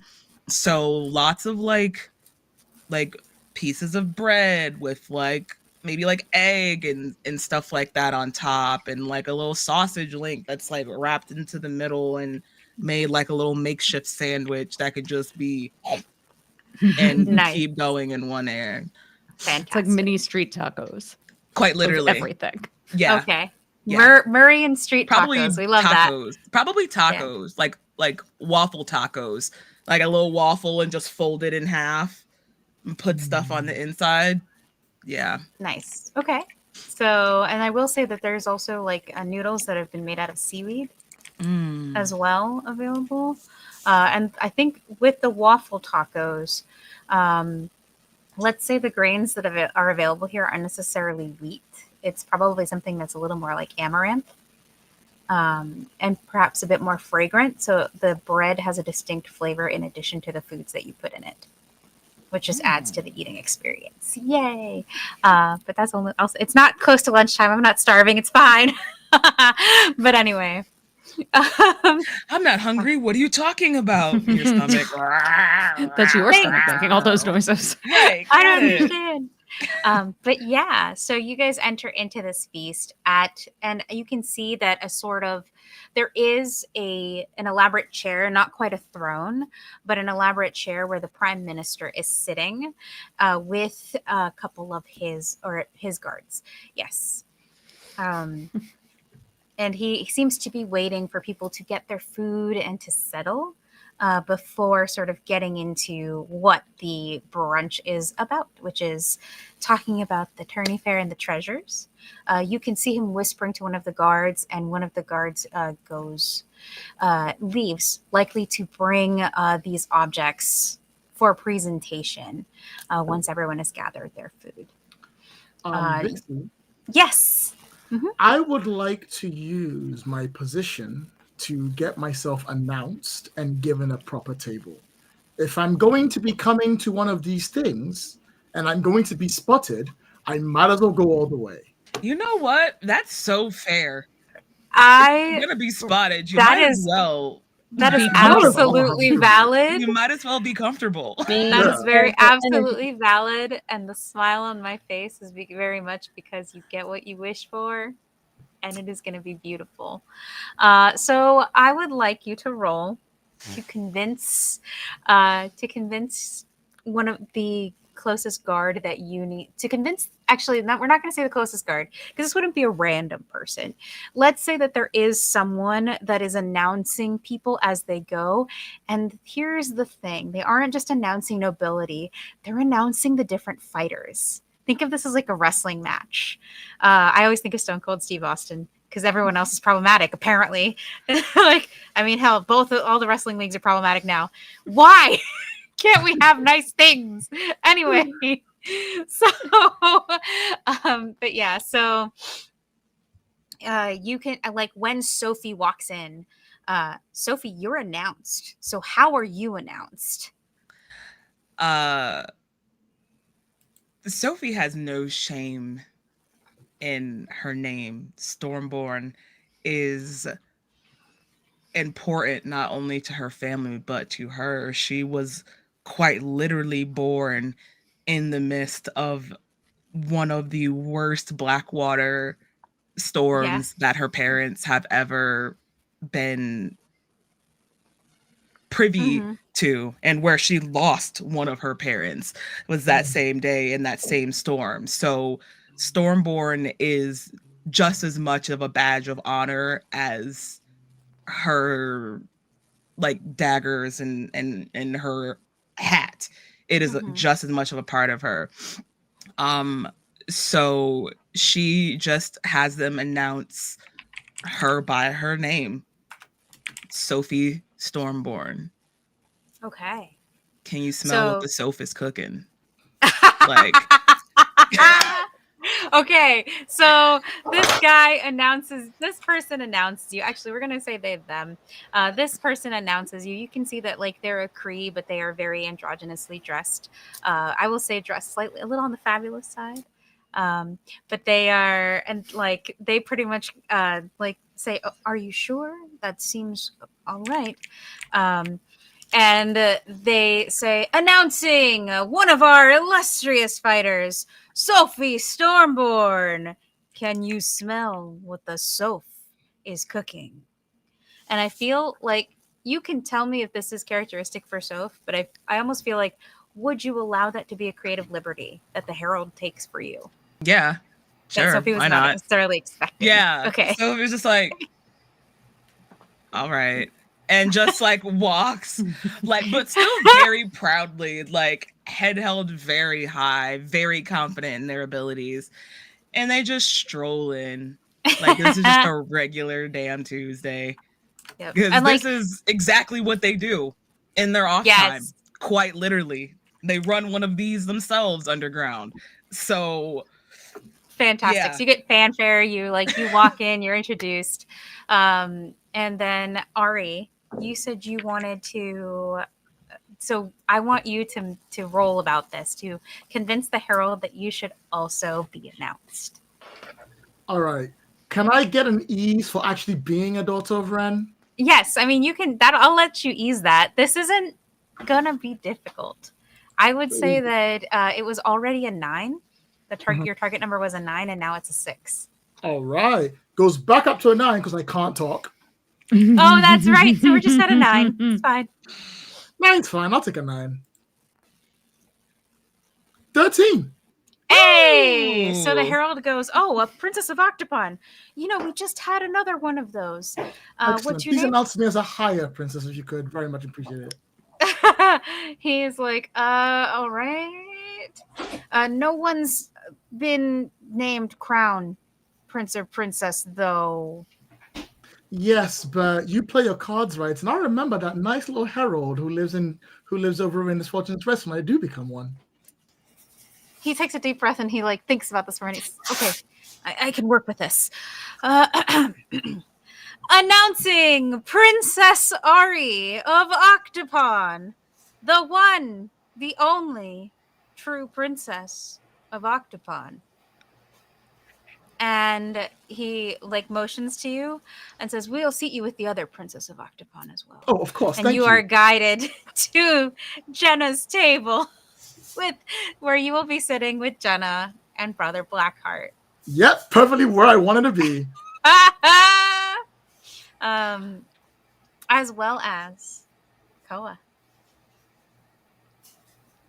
It's fine. You're fine. You're doing great.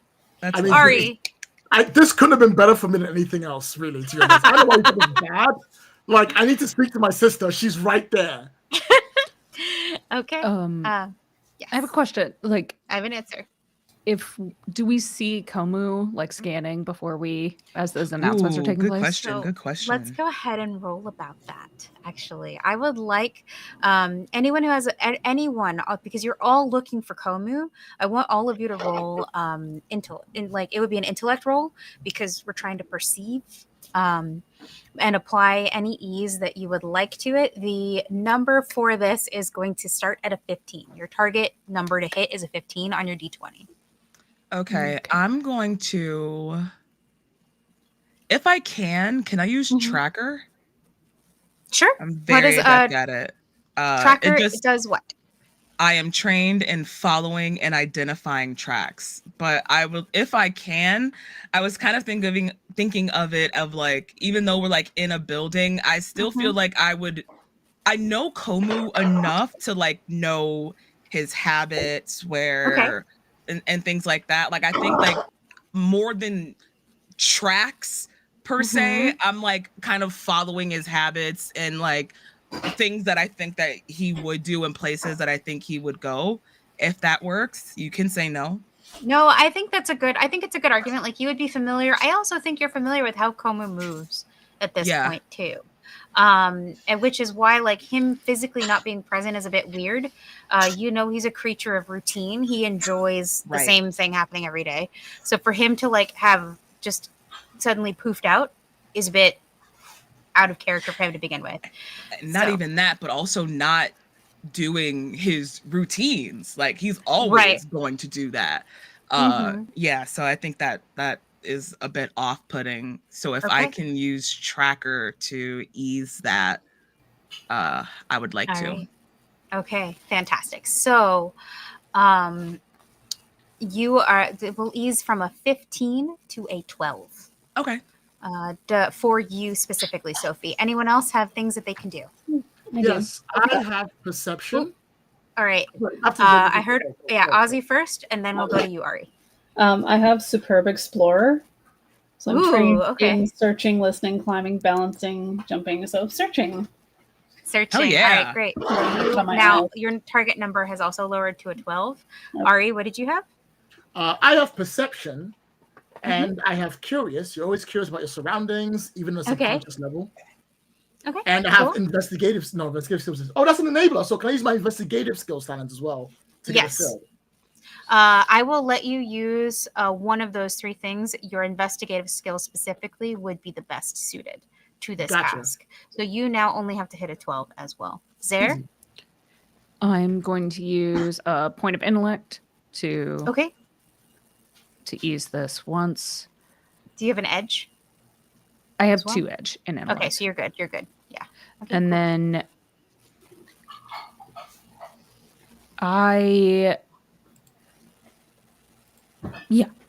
I'm just gonna call it that.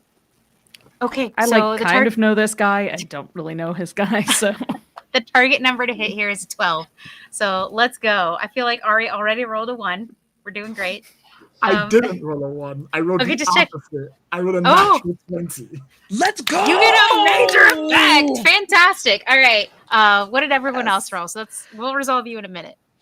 All right. Sophie rolled a 15. Ooh, okay. And so you rolled a 6. Oh, no. Yeah, I think Ozzy, we'll resolve yours first as soon as I hear what Zare rolled, because so far you're the 17. Lowest. Okay, cool. Great. So everybody passed except for Ozzy. Ozzy, what is the food that distracts you the most at this table? That makes you like, you started like, oh yeah, Komu could be here, and then you smelled it and you were like, squirrel. No, it's not any one thing. It's like, oh, the Okay. crunchy thing. Oh, the savory thing. Oh, the dessert. So she's just like, it's constant. Oh, so you just are overwhelmed with the amount of Yes. food that's on the table. Then. Overwhelmed. Okay. Okay. I love Ozzy so so much. you just see Ozzy like start like looking, and like I guess Ozzy, you just like as soon as you see all this food, you beeline for the buffet table, right? Yeah. Okay. Yeah. And I think Niddler is gonna echo you as well. Niddler is gonna immediately be like, "Cray a fruit," and like go right there to that part of the table and just tuck in. Because Niddler didn't need to be announced. Niddler is just here for the food. So I actually am so shocked that Niddler was already not at the table with pockets full and was just stuffing sausage links in every pocket that they that will possibly come had. later. Yeah, that will come later. But I think Niddler was trying to be polite and like arrive as part You of the know what? entourage. I appreciate you, Niddler. You said, I'm not going to be feral yet. I'm going to get a feel of the surroundings, and then I'm going straight to the table. That's actually very smart. Way to go. Way to go, Niddler. That level of self-control is unusual in this specific monkey bird, I have found. Correct. Immediately writes it down. I will say 20 years, Niddler has had a level of self-control to apply. But yeah. So funny.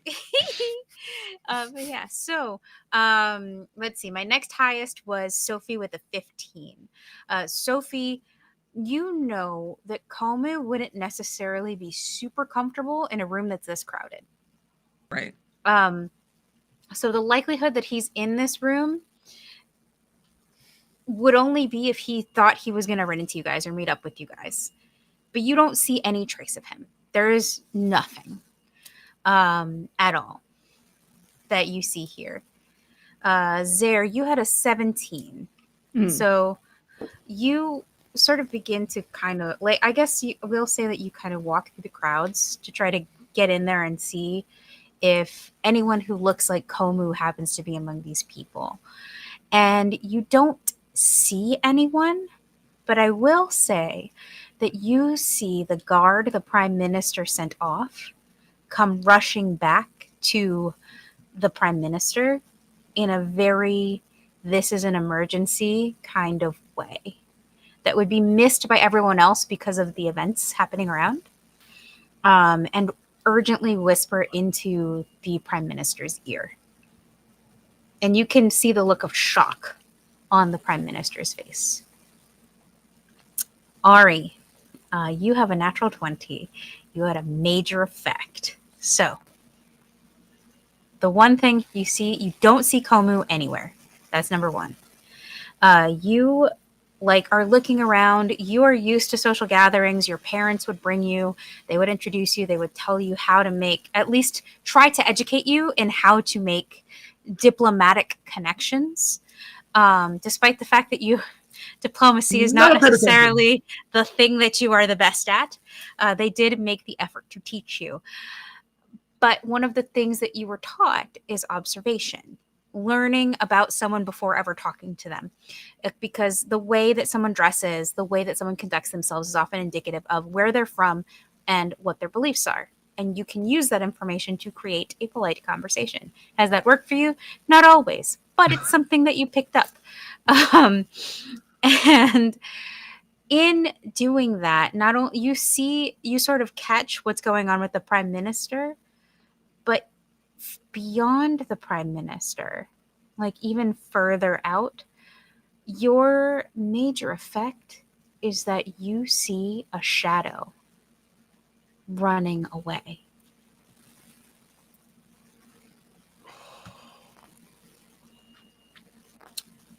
And just as you catch that, and then you arrive at the table with Jenna, Blackheart, and Koa. Hello! Koa lifts their head up, and again, they're blindfolded, but they seem to see you just fine.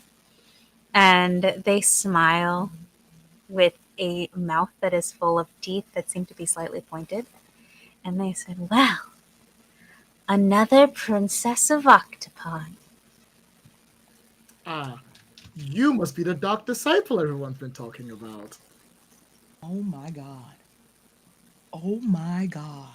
The Koa tilts their Oh head to my the God. side and says, I don't know what you're talking about. Oh, it's fine. I'm assuming you fooled my sister so she doesn't realize it at all. She'll pick it up eventually. I'll take a seat. What's for lunch? Jenna looks at you and says, Ari, what are you talking about? You know, dark disciples, the thing my father came back to Octopon for. They were taken over. They had to shoot them with those big little, like, dark whatever. You know what? Don't worry about it. You probably don't remember. It's all good. I just came to enjoy some meals and speak to my lovely sister, who is way in over her head. And that's saying something coming from me. Jenna looks at you and then looks to Koa, who seems to kind of be spiraling her finger on the table, just in observation. Yeah. Oh my God, Ari, you can't just tell someone they're a dark disciple. What the hell?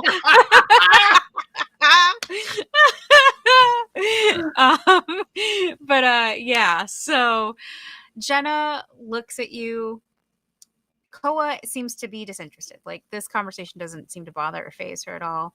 And Brother Blackheart is just doing that thing, like, you know how where you sip tea because they're all, this is a fight you are not involved in. That is fine. That's Brother Blackheart right now. I'm gonna let the girls pull their weaves out. That's fine. But yeah, so he's just sipping his drink, not unbothered. And Jenna looks at Ari and says, Ari, why are you so rude?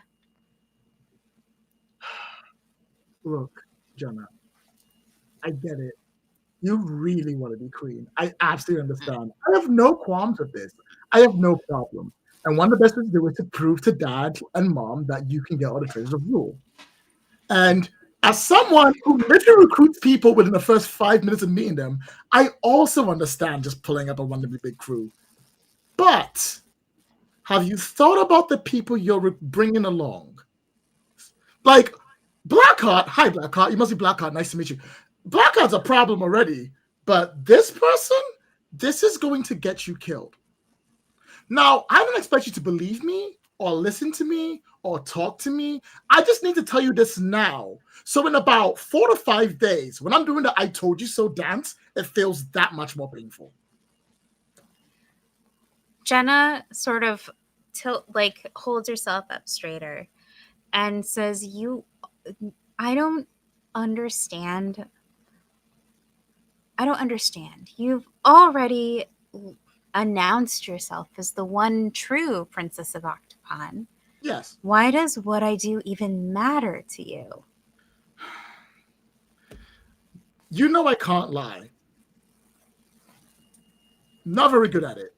So listen to me very carefully when I say this. It doesn't matter to me whether or not you become queen. It doesn't matter to me whether or not you're the one that finds the treasure of rule. What matters to me is that at the end of the day, you're still my sister. And even if we can't stand each other, I have to do everything in my power to make sure you're okay. Now, I'm still going to race you for the damn thing, and I'm still going to get it first. But I will always make sure you're safe. And a woman told me in a dream to do this, so here we are. So, as you begin to have this speech to try to get through to Jenna, because you are an ecomancer, you feel this. But it does not feel like ecomancy. This feels a little more sinister. And you can see Jenna is listening to you. But her face and her facial expressions do not match what you're saying.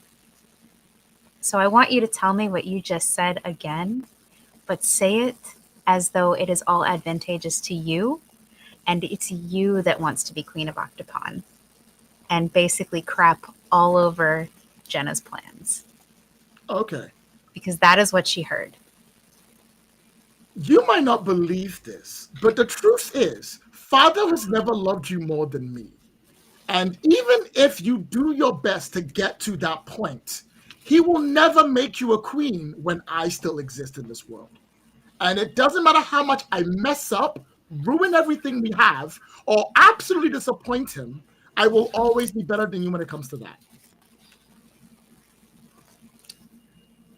And then you follow that with, I know you don't believe this, but,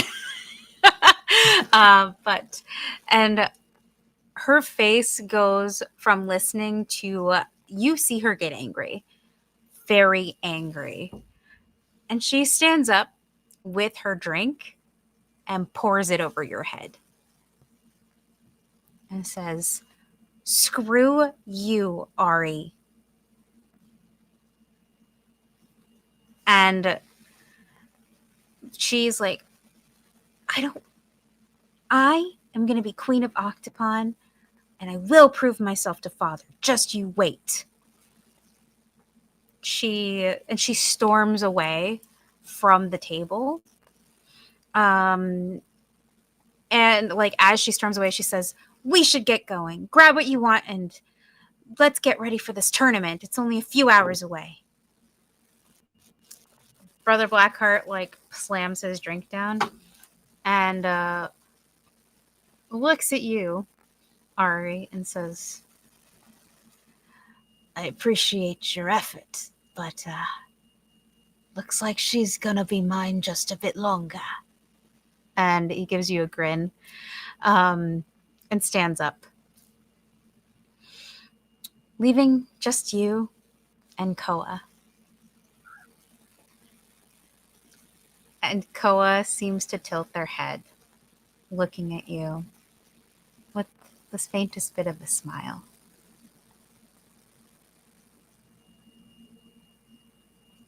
I may be what you think I am, but you have no idea of the power that you're messing with.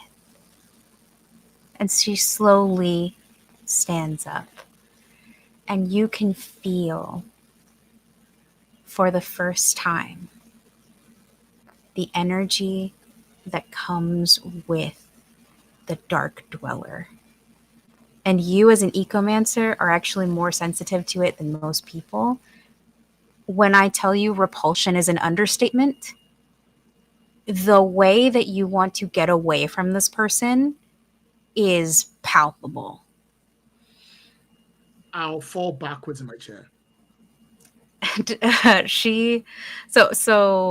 Koa moves away from you and actually comes closer to you, bends over, and makes sure that she's uncomfortably in your space when she says, "I'm enjoying this. Do keep trying. The Dark Dweller loves it when things struggle to survive." And then she pulls away and leaves, following Jenna and Blackheart.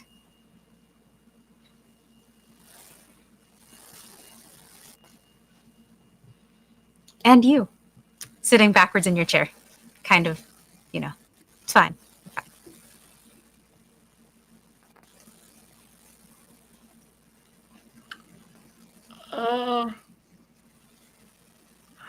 I'll take a moment just to stare at the plate of food I have in front of me and just not being shocked for a while. If you want to jump to someone else.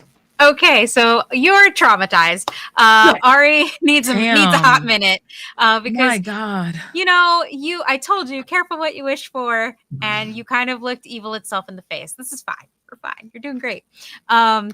So you got bringing it back. sunned and disrespected in the same, and all in one sitting. Ouch. Rough, Ari, rough. Sorry, Ari. Cold. That was so cold. That was so cold. Dumping the drink on you. So now your food is swimming, literally. And you lost the fight. Couldn't be me. Sophie, making it worse. I love it. I think for the purposes of this, Ari, you're going to take your moment. You are the only person that saw that shadow. But I will say, like, as you're having this moment, the prime minister calls the crowd to order and says, "Forgive me, everyone. I am so sorry.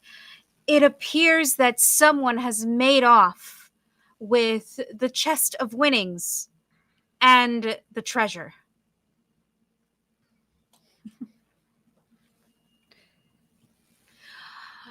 I will award a portion of the treasure to anyone who can manage to locate it. Quick question. Quick Did he answer. announce that after they've left? After they left, yes. They left in a huff, and this sort of happened, like, immediately following while you're staring at your plate. This might be a reach, Okay. but I'm going to attempt to ask the MC if I could see the place where the treasure itself was held. I want to look around the area, see if there's any signs of break-in, see if there's any tracks that were around where that area was at, to see if I can try to follow it. Okay. So the prime minister has opened this offer to everyone. So you see people scatter as they are motivated by money, obviously, and begin to look for the treasure. The herald, in seeing what you want to do, brings you to the guard, who in turn looks to the prime minister, who grants permission. This is not a difficult thing to do. They need to find this. Otherwise, they have no tournament, and this is a huge major festival that brings lots of money. They can't afford that this year. This can't be like Fire Festival, no. So they take us around. So they take you, Sophie. Do you bring anyone with you? Do you collect the rest of your group? Because Niddler is face first in the food. I know Ozzy's also face first in the food. Zara is somewhere, and Ari is staring at her plate as if it might get up and move at any point in time.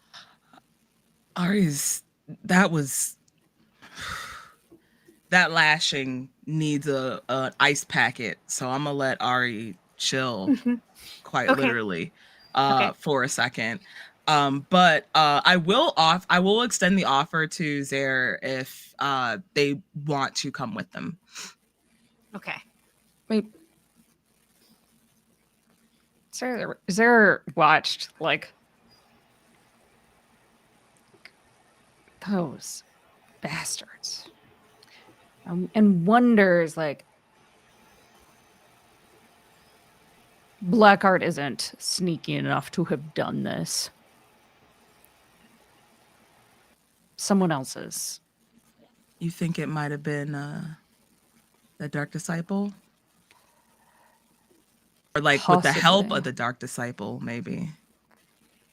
Maybe the disgusting, revolting influence.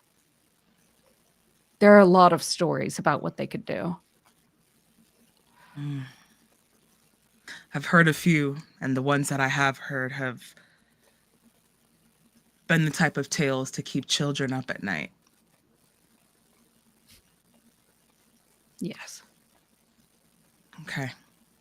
I'm gonna go check out where the loot was held, see if I can find anything in the area. And honestly, you know all of this magic, and Sophie just, like, with the references the woo with their hands or whatever. Yes. And it's like, maybe you can, I don't know, smell the air, see if you get, does magic smell?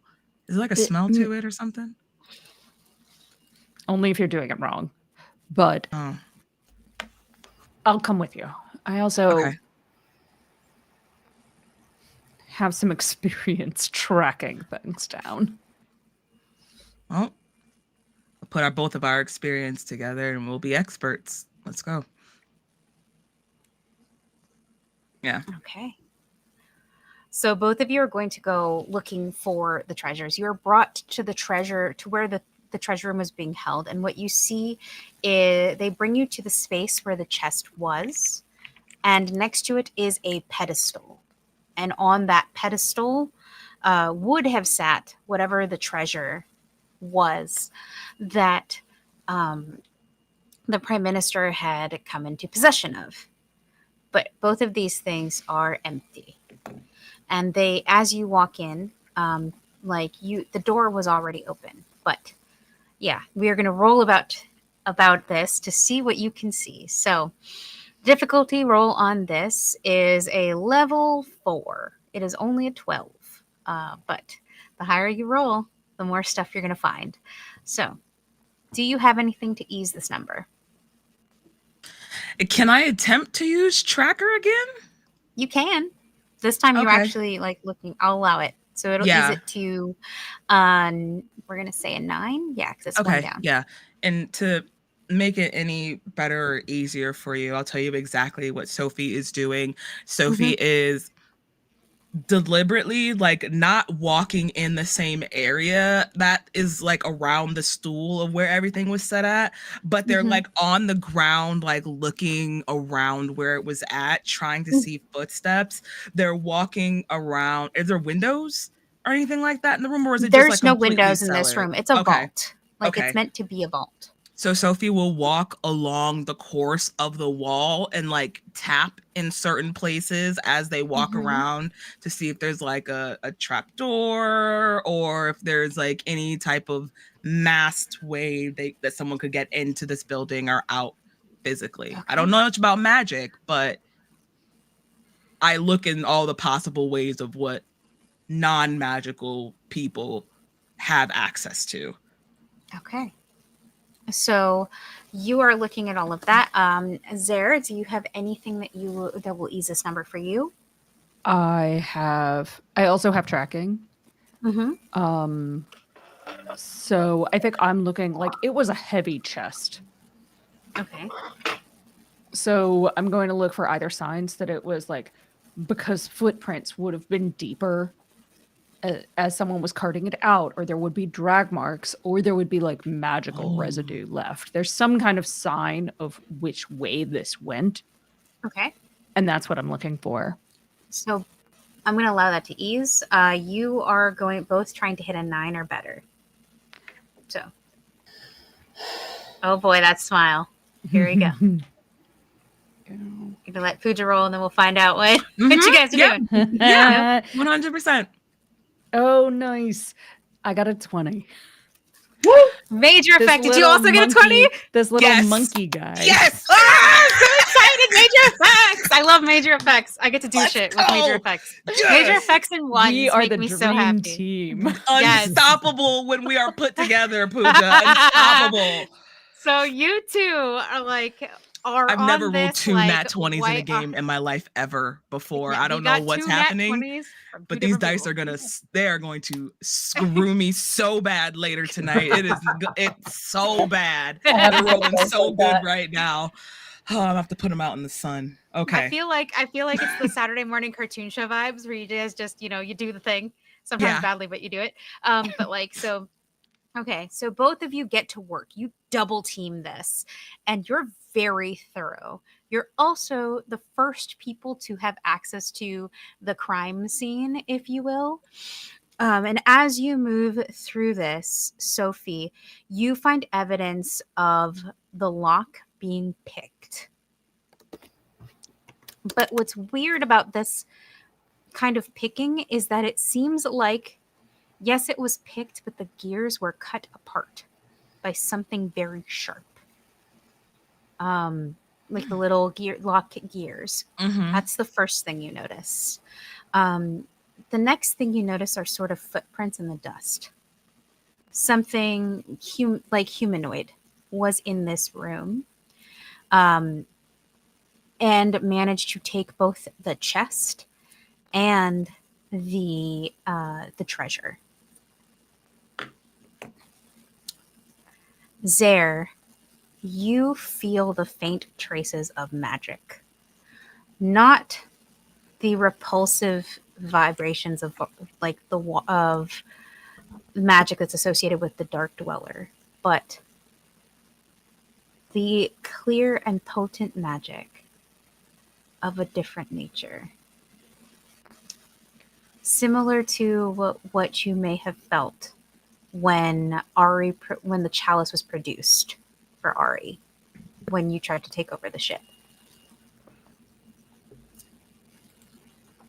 You're not sure, like, it's hard to tell if this was from what was here before or if this was from something else, but that vibration is very apparently there. Because you have a major effect, there's a second thing I will give you here. As you're kind of going through this and you're thinking about what the chest looked like, you remember the girl that was taking bets at the stand in the market center.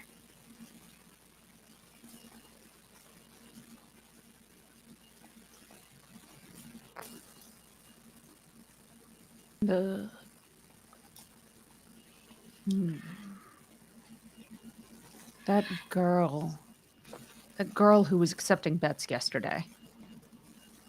I wasn't. There was a girl accepting bets yesterday. You think she had something to do with this? I do, and I think that its treasure is more than just gold. I kind of had that feeling too. Much more. Yeah, because gold can just be stolen from anywhere. There's a plethora of ships that are docked in port right now. They could have broken onto any one of them and stolen gold if that's what they were after. It definitely had to be something bigger. And I think Sophie like drops to the ground where those footprints were and like kind of feels the dirt around where that footprint is, picks some of it up and like feels it in between her fingertips, even like tastes it to her tongue a bit to kind of get like a feeling for it. The taste that two things. The taste that you taste is something that is slightly metallic, not like blood, but like it feels almost like there's a bit of iron to it. The second thing is, and I'll give this to you as part of your major effect, is the guard looks to Zare and then to you and says, "A girl taking bets?" On the there fights. should have been one person that you sign up with and placed your bets with. One table. We were trying to condense everything. Wait, so they weren't separate from where the registration table was at? No. The bet placing table and the registration table were both together at the time, and there was nothing else. They were supposed to be the same thing. We needed to keep an eye. We were understaffed. The guards wanted to make sure everything was compressed so that it would be easier to keep an eye on the gold and make sure that nothing would happen to it. No, where are these guards now? And, like, just throws like just throw. What did you throw? Just throws just anything that comes to hand. It's like just sweeps like one of the pedestals over. Oh God! Just you fool! What? Kreld eaters! Right out in the open. Everyone's gold. Not 10 feet away from the registration table. There was an entire set. There was a whole betting setup. There isn't a person who bet on these fights who didn't go to the other table. The guard looks at you shocked and says, "I'm sorry, I wasn't present. I only know the setup because I was responsible for hiring the guards that would protect the gold. And to be fair, the chest came back to us. We opened it and all of the gold for betting was present. It wasn't until this just now that everything was gone." Are you sure? I walked the gentleman who was supposed to do the betting into the vault personally. Where are these people now? I'm not sure. I thought he left. I assume they're residents of the city. He's a resident of the city. It's not my business to know everyone who passes through here. But it is your business to know every person that is directly responsible for guarding the treasure, the biggest pinpoint, the linchpin, what the seller of your entire. And Sophie just throws their hands around to all of this, referencing the festival and all of this. You had one job. You were supposed to know all of the ins and outs and intricacies in relation to where this prize pot was going, who was watching it, who was around it, who had access to it, who was collecting it. And my thing is not saying that you guys were not 100% doing your jobs, even though you weren't. I am definitely saying that they were definitely not doing their jobs. You looked in the chest and you saw the treasure. Did you pick it up? Did you see if it was tangible and it wasn't an illusion? We did, he says firmly. He seems a little like he's starting to get a little offended and worked up because in his mind he did his best, or like his people did his best because he wasn't personally there. But he's like, we were doing what we were supposed to do. It's very much less of like this was in gross incompetence and more we've never experienced a situation before. Like this before. So okay. we are used to a level of trust, and that Fair is enough. How this happened, because the security protocols were never necessary, so they were never put in place.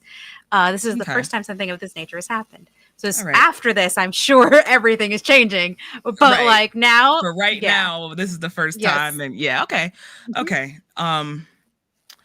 All right, so I will say, if you continue to upset the guard, it's going to be harder to get information out of. I think Sophie realizes that and tries to like backpedal a little bit, and is like, "All right, so let's go back and go over the details. Can you explain to me, to the best of your ability, who was around and responsible for guarding the treasure while everyone was at brunch?" There was, he thinks back. There was a guard that was stationed here in front of the vault. Just one? Yeah. Okay. Well, one was stationed here permanently. There's one that is always with the vault, and then there's a second one that's rotated. So we usually have two. Where are either of those guards? Yeah. Well, that's the odd thing. When I came to check on the treasures and to bring them for presentation, both guards were gone. Have you spoken to anyone who's seen them? The last person who saw them was not me, but another guard. They were the other guard that's with the Prime Minister, checked on them before the brunch began. Okay. And then when we returned, not only was the vault opened, but we found a cracked, like not a cracked, but a dented helm from one of the guards. I'm going to like pull Sophie aside. Mm-hmm. These chongalongo incompetents aren't going to be of any help. But we have the best way to track what happened. Because the princess will know.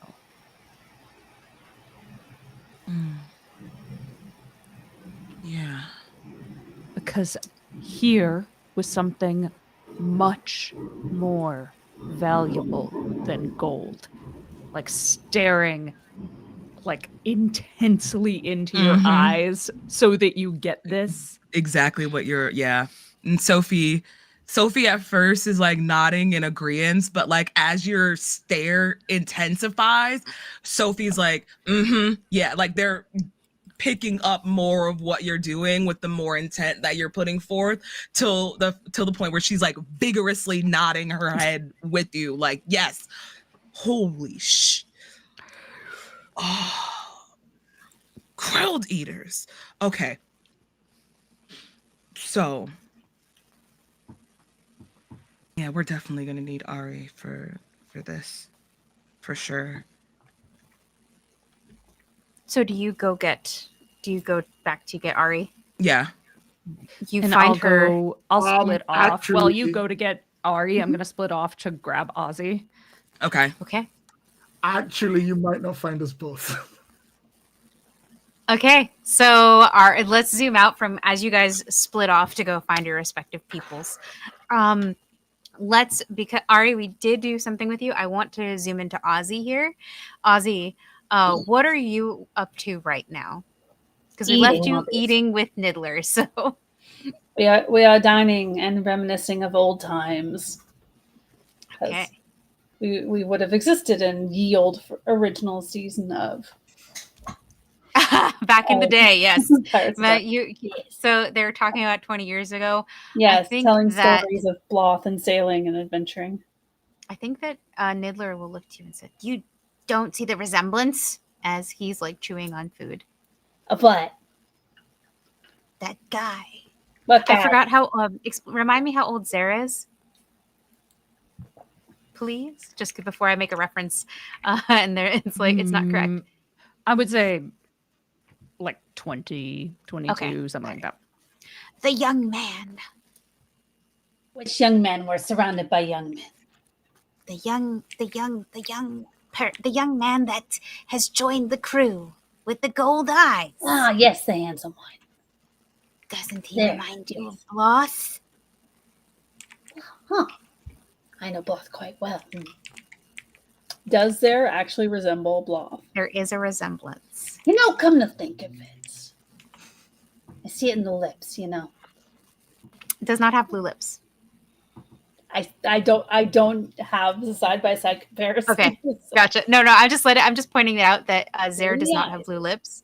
So, but if you say that, I mean, Linda is gonna like if you actually I do like kind Ozzy of love that it's just like, yes, the lips, definitely the lips, and it's the one part of Zare That that is like doesn't the look most, like there's Bloth. like nothing like it. That's so funny. I like that.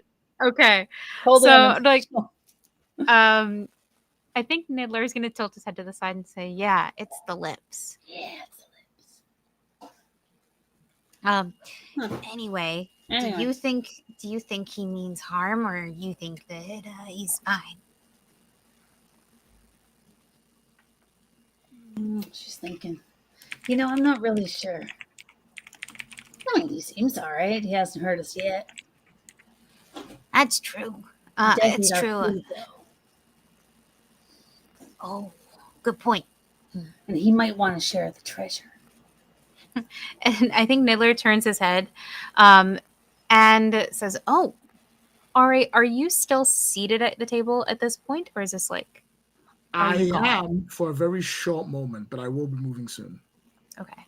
So I think Niddler's just like kind of sees you and says, "Oh, I don't see Jenna and Blackheart with Ari anymore." Well, they aren't at the buffet. Well, I hope nothing happened. I'm sure they're fine. They're not a concern. We're here to worry about the princess. Well, Right. the Ari princess, not the Jenna princess. Right. Yeah. Well, Jenna could always be a little bit of a handful. He takes a bite of food. You know who's a handful? Ari. But that's a story for another time. They're handfuls in different ways. Yes.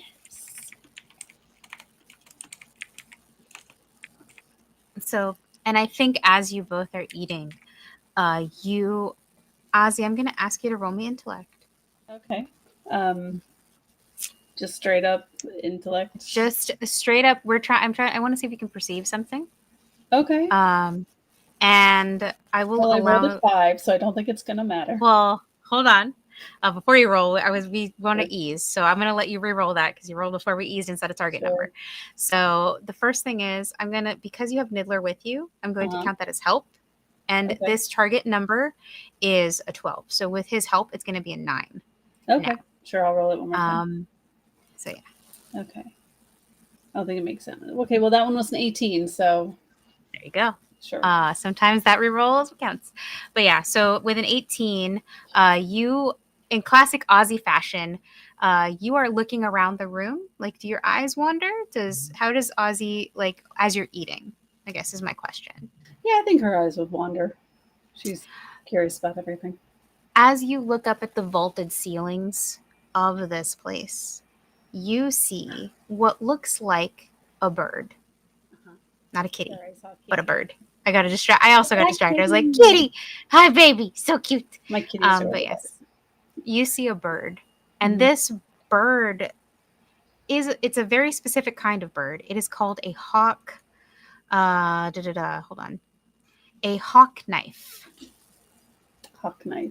What makes this bird interesting, and you can see it from this far away, is that the bird's feathers look and act like razor blades. Catching one is incredibly difficult because it is quite literally death by 1,000 cuts. Because every part of this bird is razor sharp. Bet I could. Maybe build a device that could emulate that. Very interesting, yes. The way the bird is built, you would, if you're far enough away and your eyesight is bad enough, it actually does look a bit mechanical. You don't realize it's organic until you're much closer. But it seems to be observing. Interesting. Let's see. Do I have anything to observe it better? But it seems suspicious, right? Yeah. There shouldn't be a bird inside of this building. But because nobody thinks to look up, except you, you're the only one who's caught it. Except I can't make my. What does that mean? Stay down. I kind of really love the insinuation that a place that probably has a very high number of pirates that have entered this competition, there's not a single parrot, a parakeet, nothing. Except for this one, just chilling. For this one random one, and it's so random that it's actually very telling. That's so funny.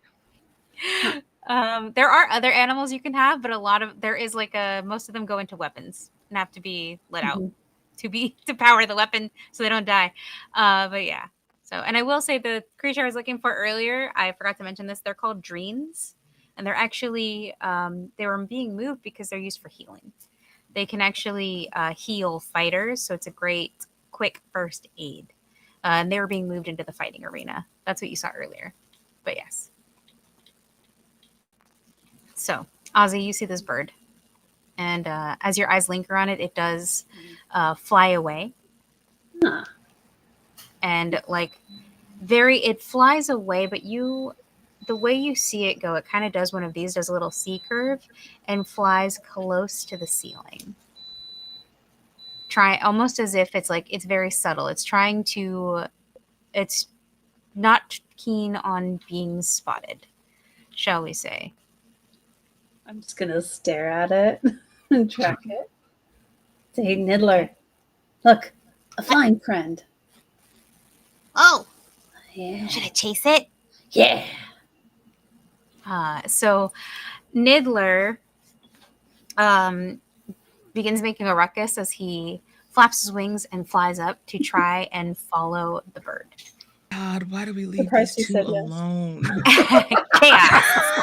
Chaos, baby. Look, Ozzy is not here to be the main character. Ozzy is here to remind you that this is a children's cartoon. That's my job. Do you follow Niddler as he follows the bird? Probably enough. This seems interesting. Okay, so both of you follow the bird out of the space. Like you end up in a strange little side hall that takes you out of the arena, and almost you're not even familiar with this route. You didn't even know that this part of the arena existed. You find yourself kind of in a side alley between buildings, and you watch as the bird kind of does one of these and glides into an open window in this side building. That's And going to be a nasty Niddler, surprise for whoever's in there. you see Niddler, like, just without thinking, classic, this Ari's got to get it from somewhere too, fly into the window. The window is open, and it is not so high that Ozzy cannot. I mean, obviously, they didn't fly into the window. When you said that, I immediately thought of like those birds that like don't know the window is there and just clunk. Oh God, no! I don't do harm to animals. What I thought, I was like, oh my God! I thought the same thing. I was like, oh, no. I was like, dang, that bird definitely lost some HP. That's at least sorry, 2 bird. or 3 right there. Yikes. Oh, I was just pointing out that the window's open so that Ozzy can get inside. I'm glad you clarified because I was like, I appreciate that too. Bird. Yeah. Because I was like, oh, thunk. Oh, another thunk. Oh God. You didn't learn the first time? Okay. Oh, geez. It was first the bird, then Niddler, and then Ozzy. Yes. Slam, slam, slam. Comedy gold. Rules of threes, baby. Rules of threes. Yes. Oh my God, hilarious. But yeah, no, the bird actually flies into the window. Niddler flies in after it, and Ozzy, the window is low enough for you to, like, you don't have to struggle if you wanted to climb in the window. I have tools to help me climb things if I want to. How high do you want this window to be? Well, the window is about, I love her. It's average person height. So cool. Well, I'm a smaller than average person, so I probably don't. Yes. Yeah, you'd have to stretch. Yeah, sure. For now, I'll stretch and just kind of poke my chin up over the window. You poke your chin up over the window, and look inside to see a dimly lit room. This building has clearly been abandoned. There's not like a ton of furniture in here. It doesn't look lived in. It doesn't look like anyone's was meant to be home anytime soon. But you do see, like, you actually it's less what you see and more what you hear. You hear Niddler squawking as if he is struggling, along with the angry squawking of the hawk bird thing, whose name I forgot. The hawk knife that he followed in here. Niddler, what are you doing? And then you hear a voice when you say something like that. So, who's there? Nobody here but us chickens. Then I guess you won't mind if I take care of those chickens. And you see Niddler kind of get tossed to the side. He is unconscious. He's not hurt, just unconscious. And when he hits the floor, you look up to kind of see where like the voice is coming from. And when you do, you see a familiar figure slumped against the wall. You see Komu, also unconscious, but not tied up, just unconscious. Surprise, Joe, you're unconscious. I love knocking you out. It's so easy to just quietly go to sleep, go to sleep, go to sleep, go to sleep, go to sleep, go to sleep. But yeah. So but like Komu Komu also doesn't look like he's hurt, just out. I have a thing for knocking all of you out. I'm sorry. I was trying to get creative with it, and I was like, no, I need you to be knocked out. I'm sorry. So you're next. Zare's next. I'm coming for you, Zare. Ozzy will never get knocked out the whole series. No, Ozzy can't get knocked out because Ozzy's too good. I'm sorry. Yeah. It's the googly eyes. Ozzy has specific save against being knocked out. Yes. 100%. But yeah, so okay. It looks like, and as you see this, you finally see the source of the voice, and you see the young woman who took your information yesterday for the bet. Except this time, she is now holding a weapon that is very familiar to you. It is, oh my gosh, a pistol that has, I forgot what it's called. It has the lizard in it. Yeah, I have one of those, Yeah. like the gas Yeah. pistols. The gas pistol. She's holding Ah. a gas pistol and pointing it at you and she says to you, so we can do this the easy way or the hard way. She just, her arms just straight, she just like lowers. Very slowly lowers it down. Oh my god, the like a best thing ritual. ever. Just like, That's so funny. Just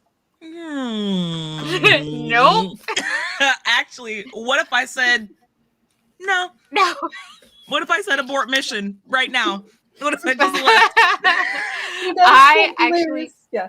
Sorry. so I think this is a great button for it to end the session on, but I don't want to neglect Ari because we haven't come back to you. So I would like to do our wrap-up scene with Ari. Like we'll do a little epilogue scene. Ari, so Ari, what are you doing right now after having this confrontation with your sister and having it not go the way that you expect? Okay, so Ari sat at the table and she's staring at the plate and she's covered in like Pirates of Darkwater wine, and she's staring down and she's just staring at the plate and she's getting flashbacks of the last 4 episodes of you don't do this. What is this about? Ari, just shut up. You don't know what you're doing. I'll race you. What kind of person would do this? And it's just going over and over in her head. And she's staring at the plate and like she sobs once. And at this time, Ozzy's just left. Mm-hmm. And she's follow alone the in the bird. room. And then when she looks up, she has a tiny tear running down her eye because she's like, I can't do anything. I'm the most useless person ever. Everything I do always never works out. I can't do this. I'm failing. And then she gets hyper angry. And then she grabs the compass from her neck. And then she holds onto it. And there's a moment where she's reconsidering the whole thing. Just go home, go to your mom, just wash the whole thing away, make sure it's fine. And she goes to throw it out the window. And as she does, she'll activate it. Mm-hmm. And then the beam will come out. And then she'll stare at it. She'll stare at the door. She'll stare at the sea. She'll stare at the boat. And it's one of those like moments, you know, like in a movie when like the sad music plays and you don't know what this character is going to do next. And like they're playing like something really sad, like "Wish You Were Here." It's like that. And she's holding on to like, so she's holding on to the stone and she's looking out the window and she's got a tear in her eye and she's breathing heavily. And the screen goes black and the credits start to roll. See, I would like to build on that scene actually. Ooh, go on, I then. think as Ari takes the compass and thinks about throwing it, you feel the warm, comforting voice of Cassandra enter your mind. And she says very simply, don't talk about my friend that way.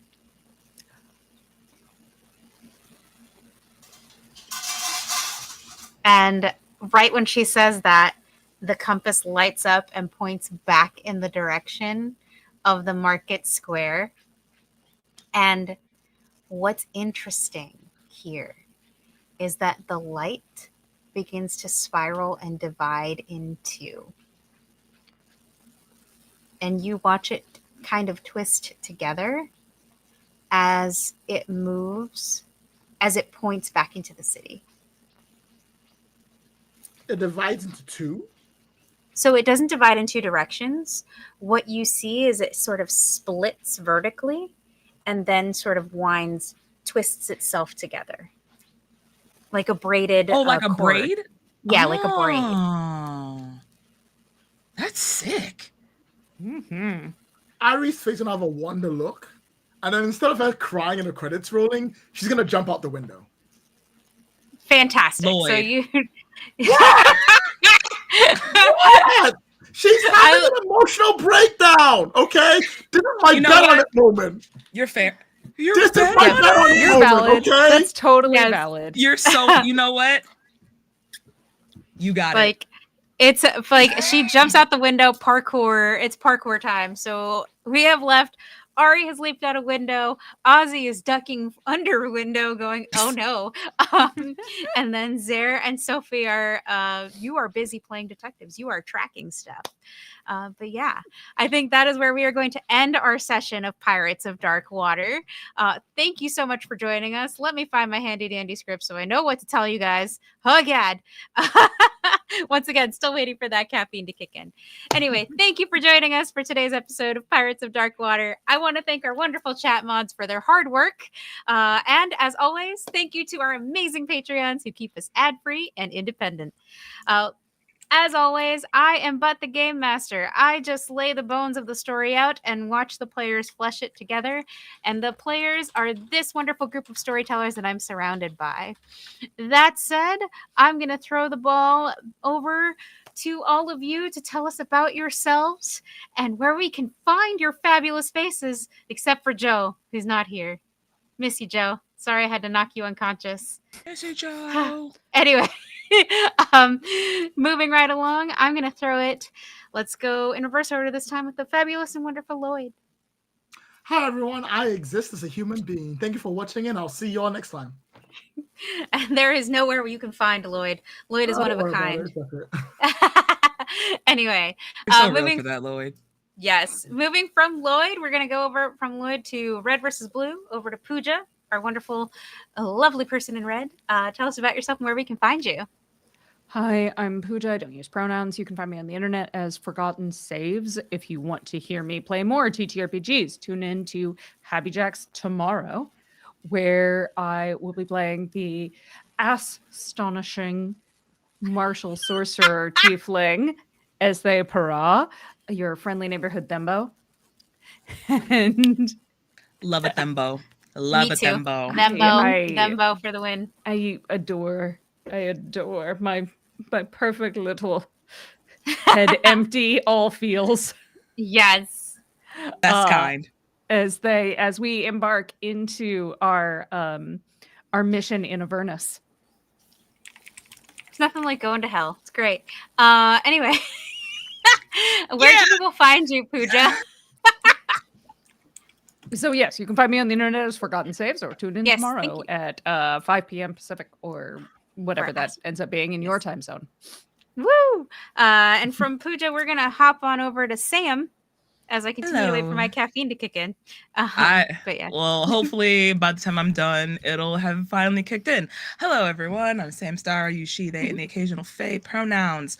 You can catch me all across the interwebs, specifically Blue Sky, at Lust for Life X, LUSTTFORLIFEEX. There you can follow me. You can see all those stuff that I'm currently working on and projects like that. But if you want a little bit more of me today, you can hop on over to Transplanter RPGs channel tonight at 8 p.m. Eastern for our 3 interlude with some real fun stuff as we get ready to kick off one horrific, affectionate, but horrific Arc 4 coming soon. So that's me. Fantastic. And last but certainly not least, our favorite googly-eyed crazy person, Courtney. Do you want to tell us a little bit about yourself and where people can find you? Well, I assure you I'm not a crazy googly-eyed person in real life. Sorry. It's a role-play game. You can find me mostly on TikTok at Courtney Lee Craft, where I play the hurdy-gurdy, among other things. And also, sorry, I'm just distracted because Pooja has a really cute kitty cat. And who cares about me? Let's see the cat. Yeah. Nope, Salvador was like, fuck you. I've done that. And how about you, Vixie? Oh, that's me. Yes, finally. My name is Vixie Bell, and I've been your friendly neighborhood GM here at the Happy Jacks RPG table. And you can find me everywhere on the worldwide interwebs at Vixie Bell, or over at the Pocket Dragon Pub, which is another channel here on Twitch, running, playing, and producing games.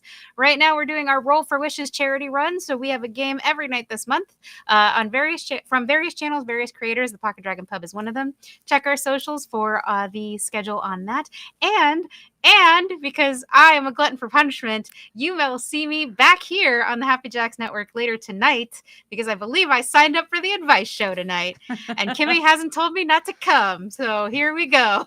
It's gonna be a good time. But yeah, so you'll catch me there. And that said, you can always join us Saturdays here on the Happy Jacks RPG podcast / network, wherever you choose to listen, at Saturdays at 12 p.m. EST, 9 a.m. PST, for our next session. And if you want to catch up on past episodes before then, just like me, you can always visit happyjacks.org/Pirates of Dark Water. And you can also find all of our other APs at that very same place, happyjacks.org. Join us next week for more high adventure with our new Pirates of Dark Water. Have a great one. Bye. Bye.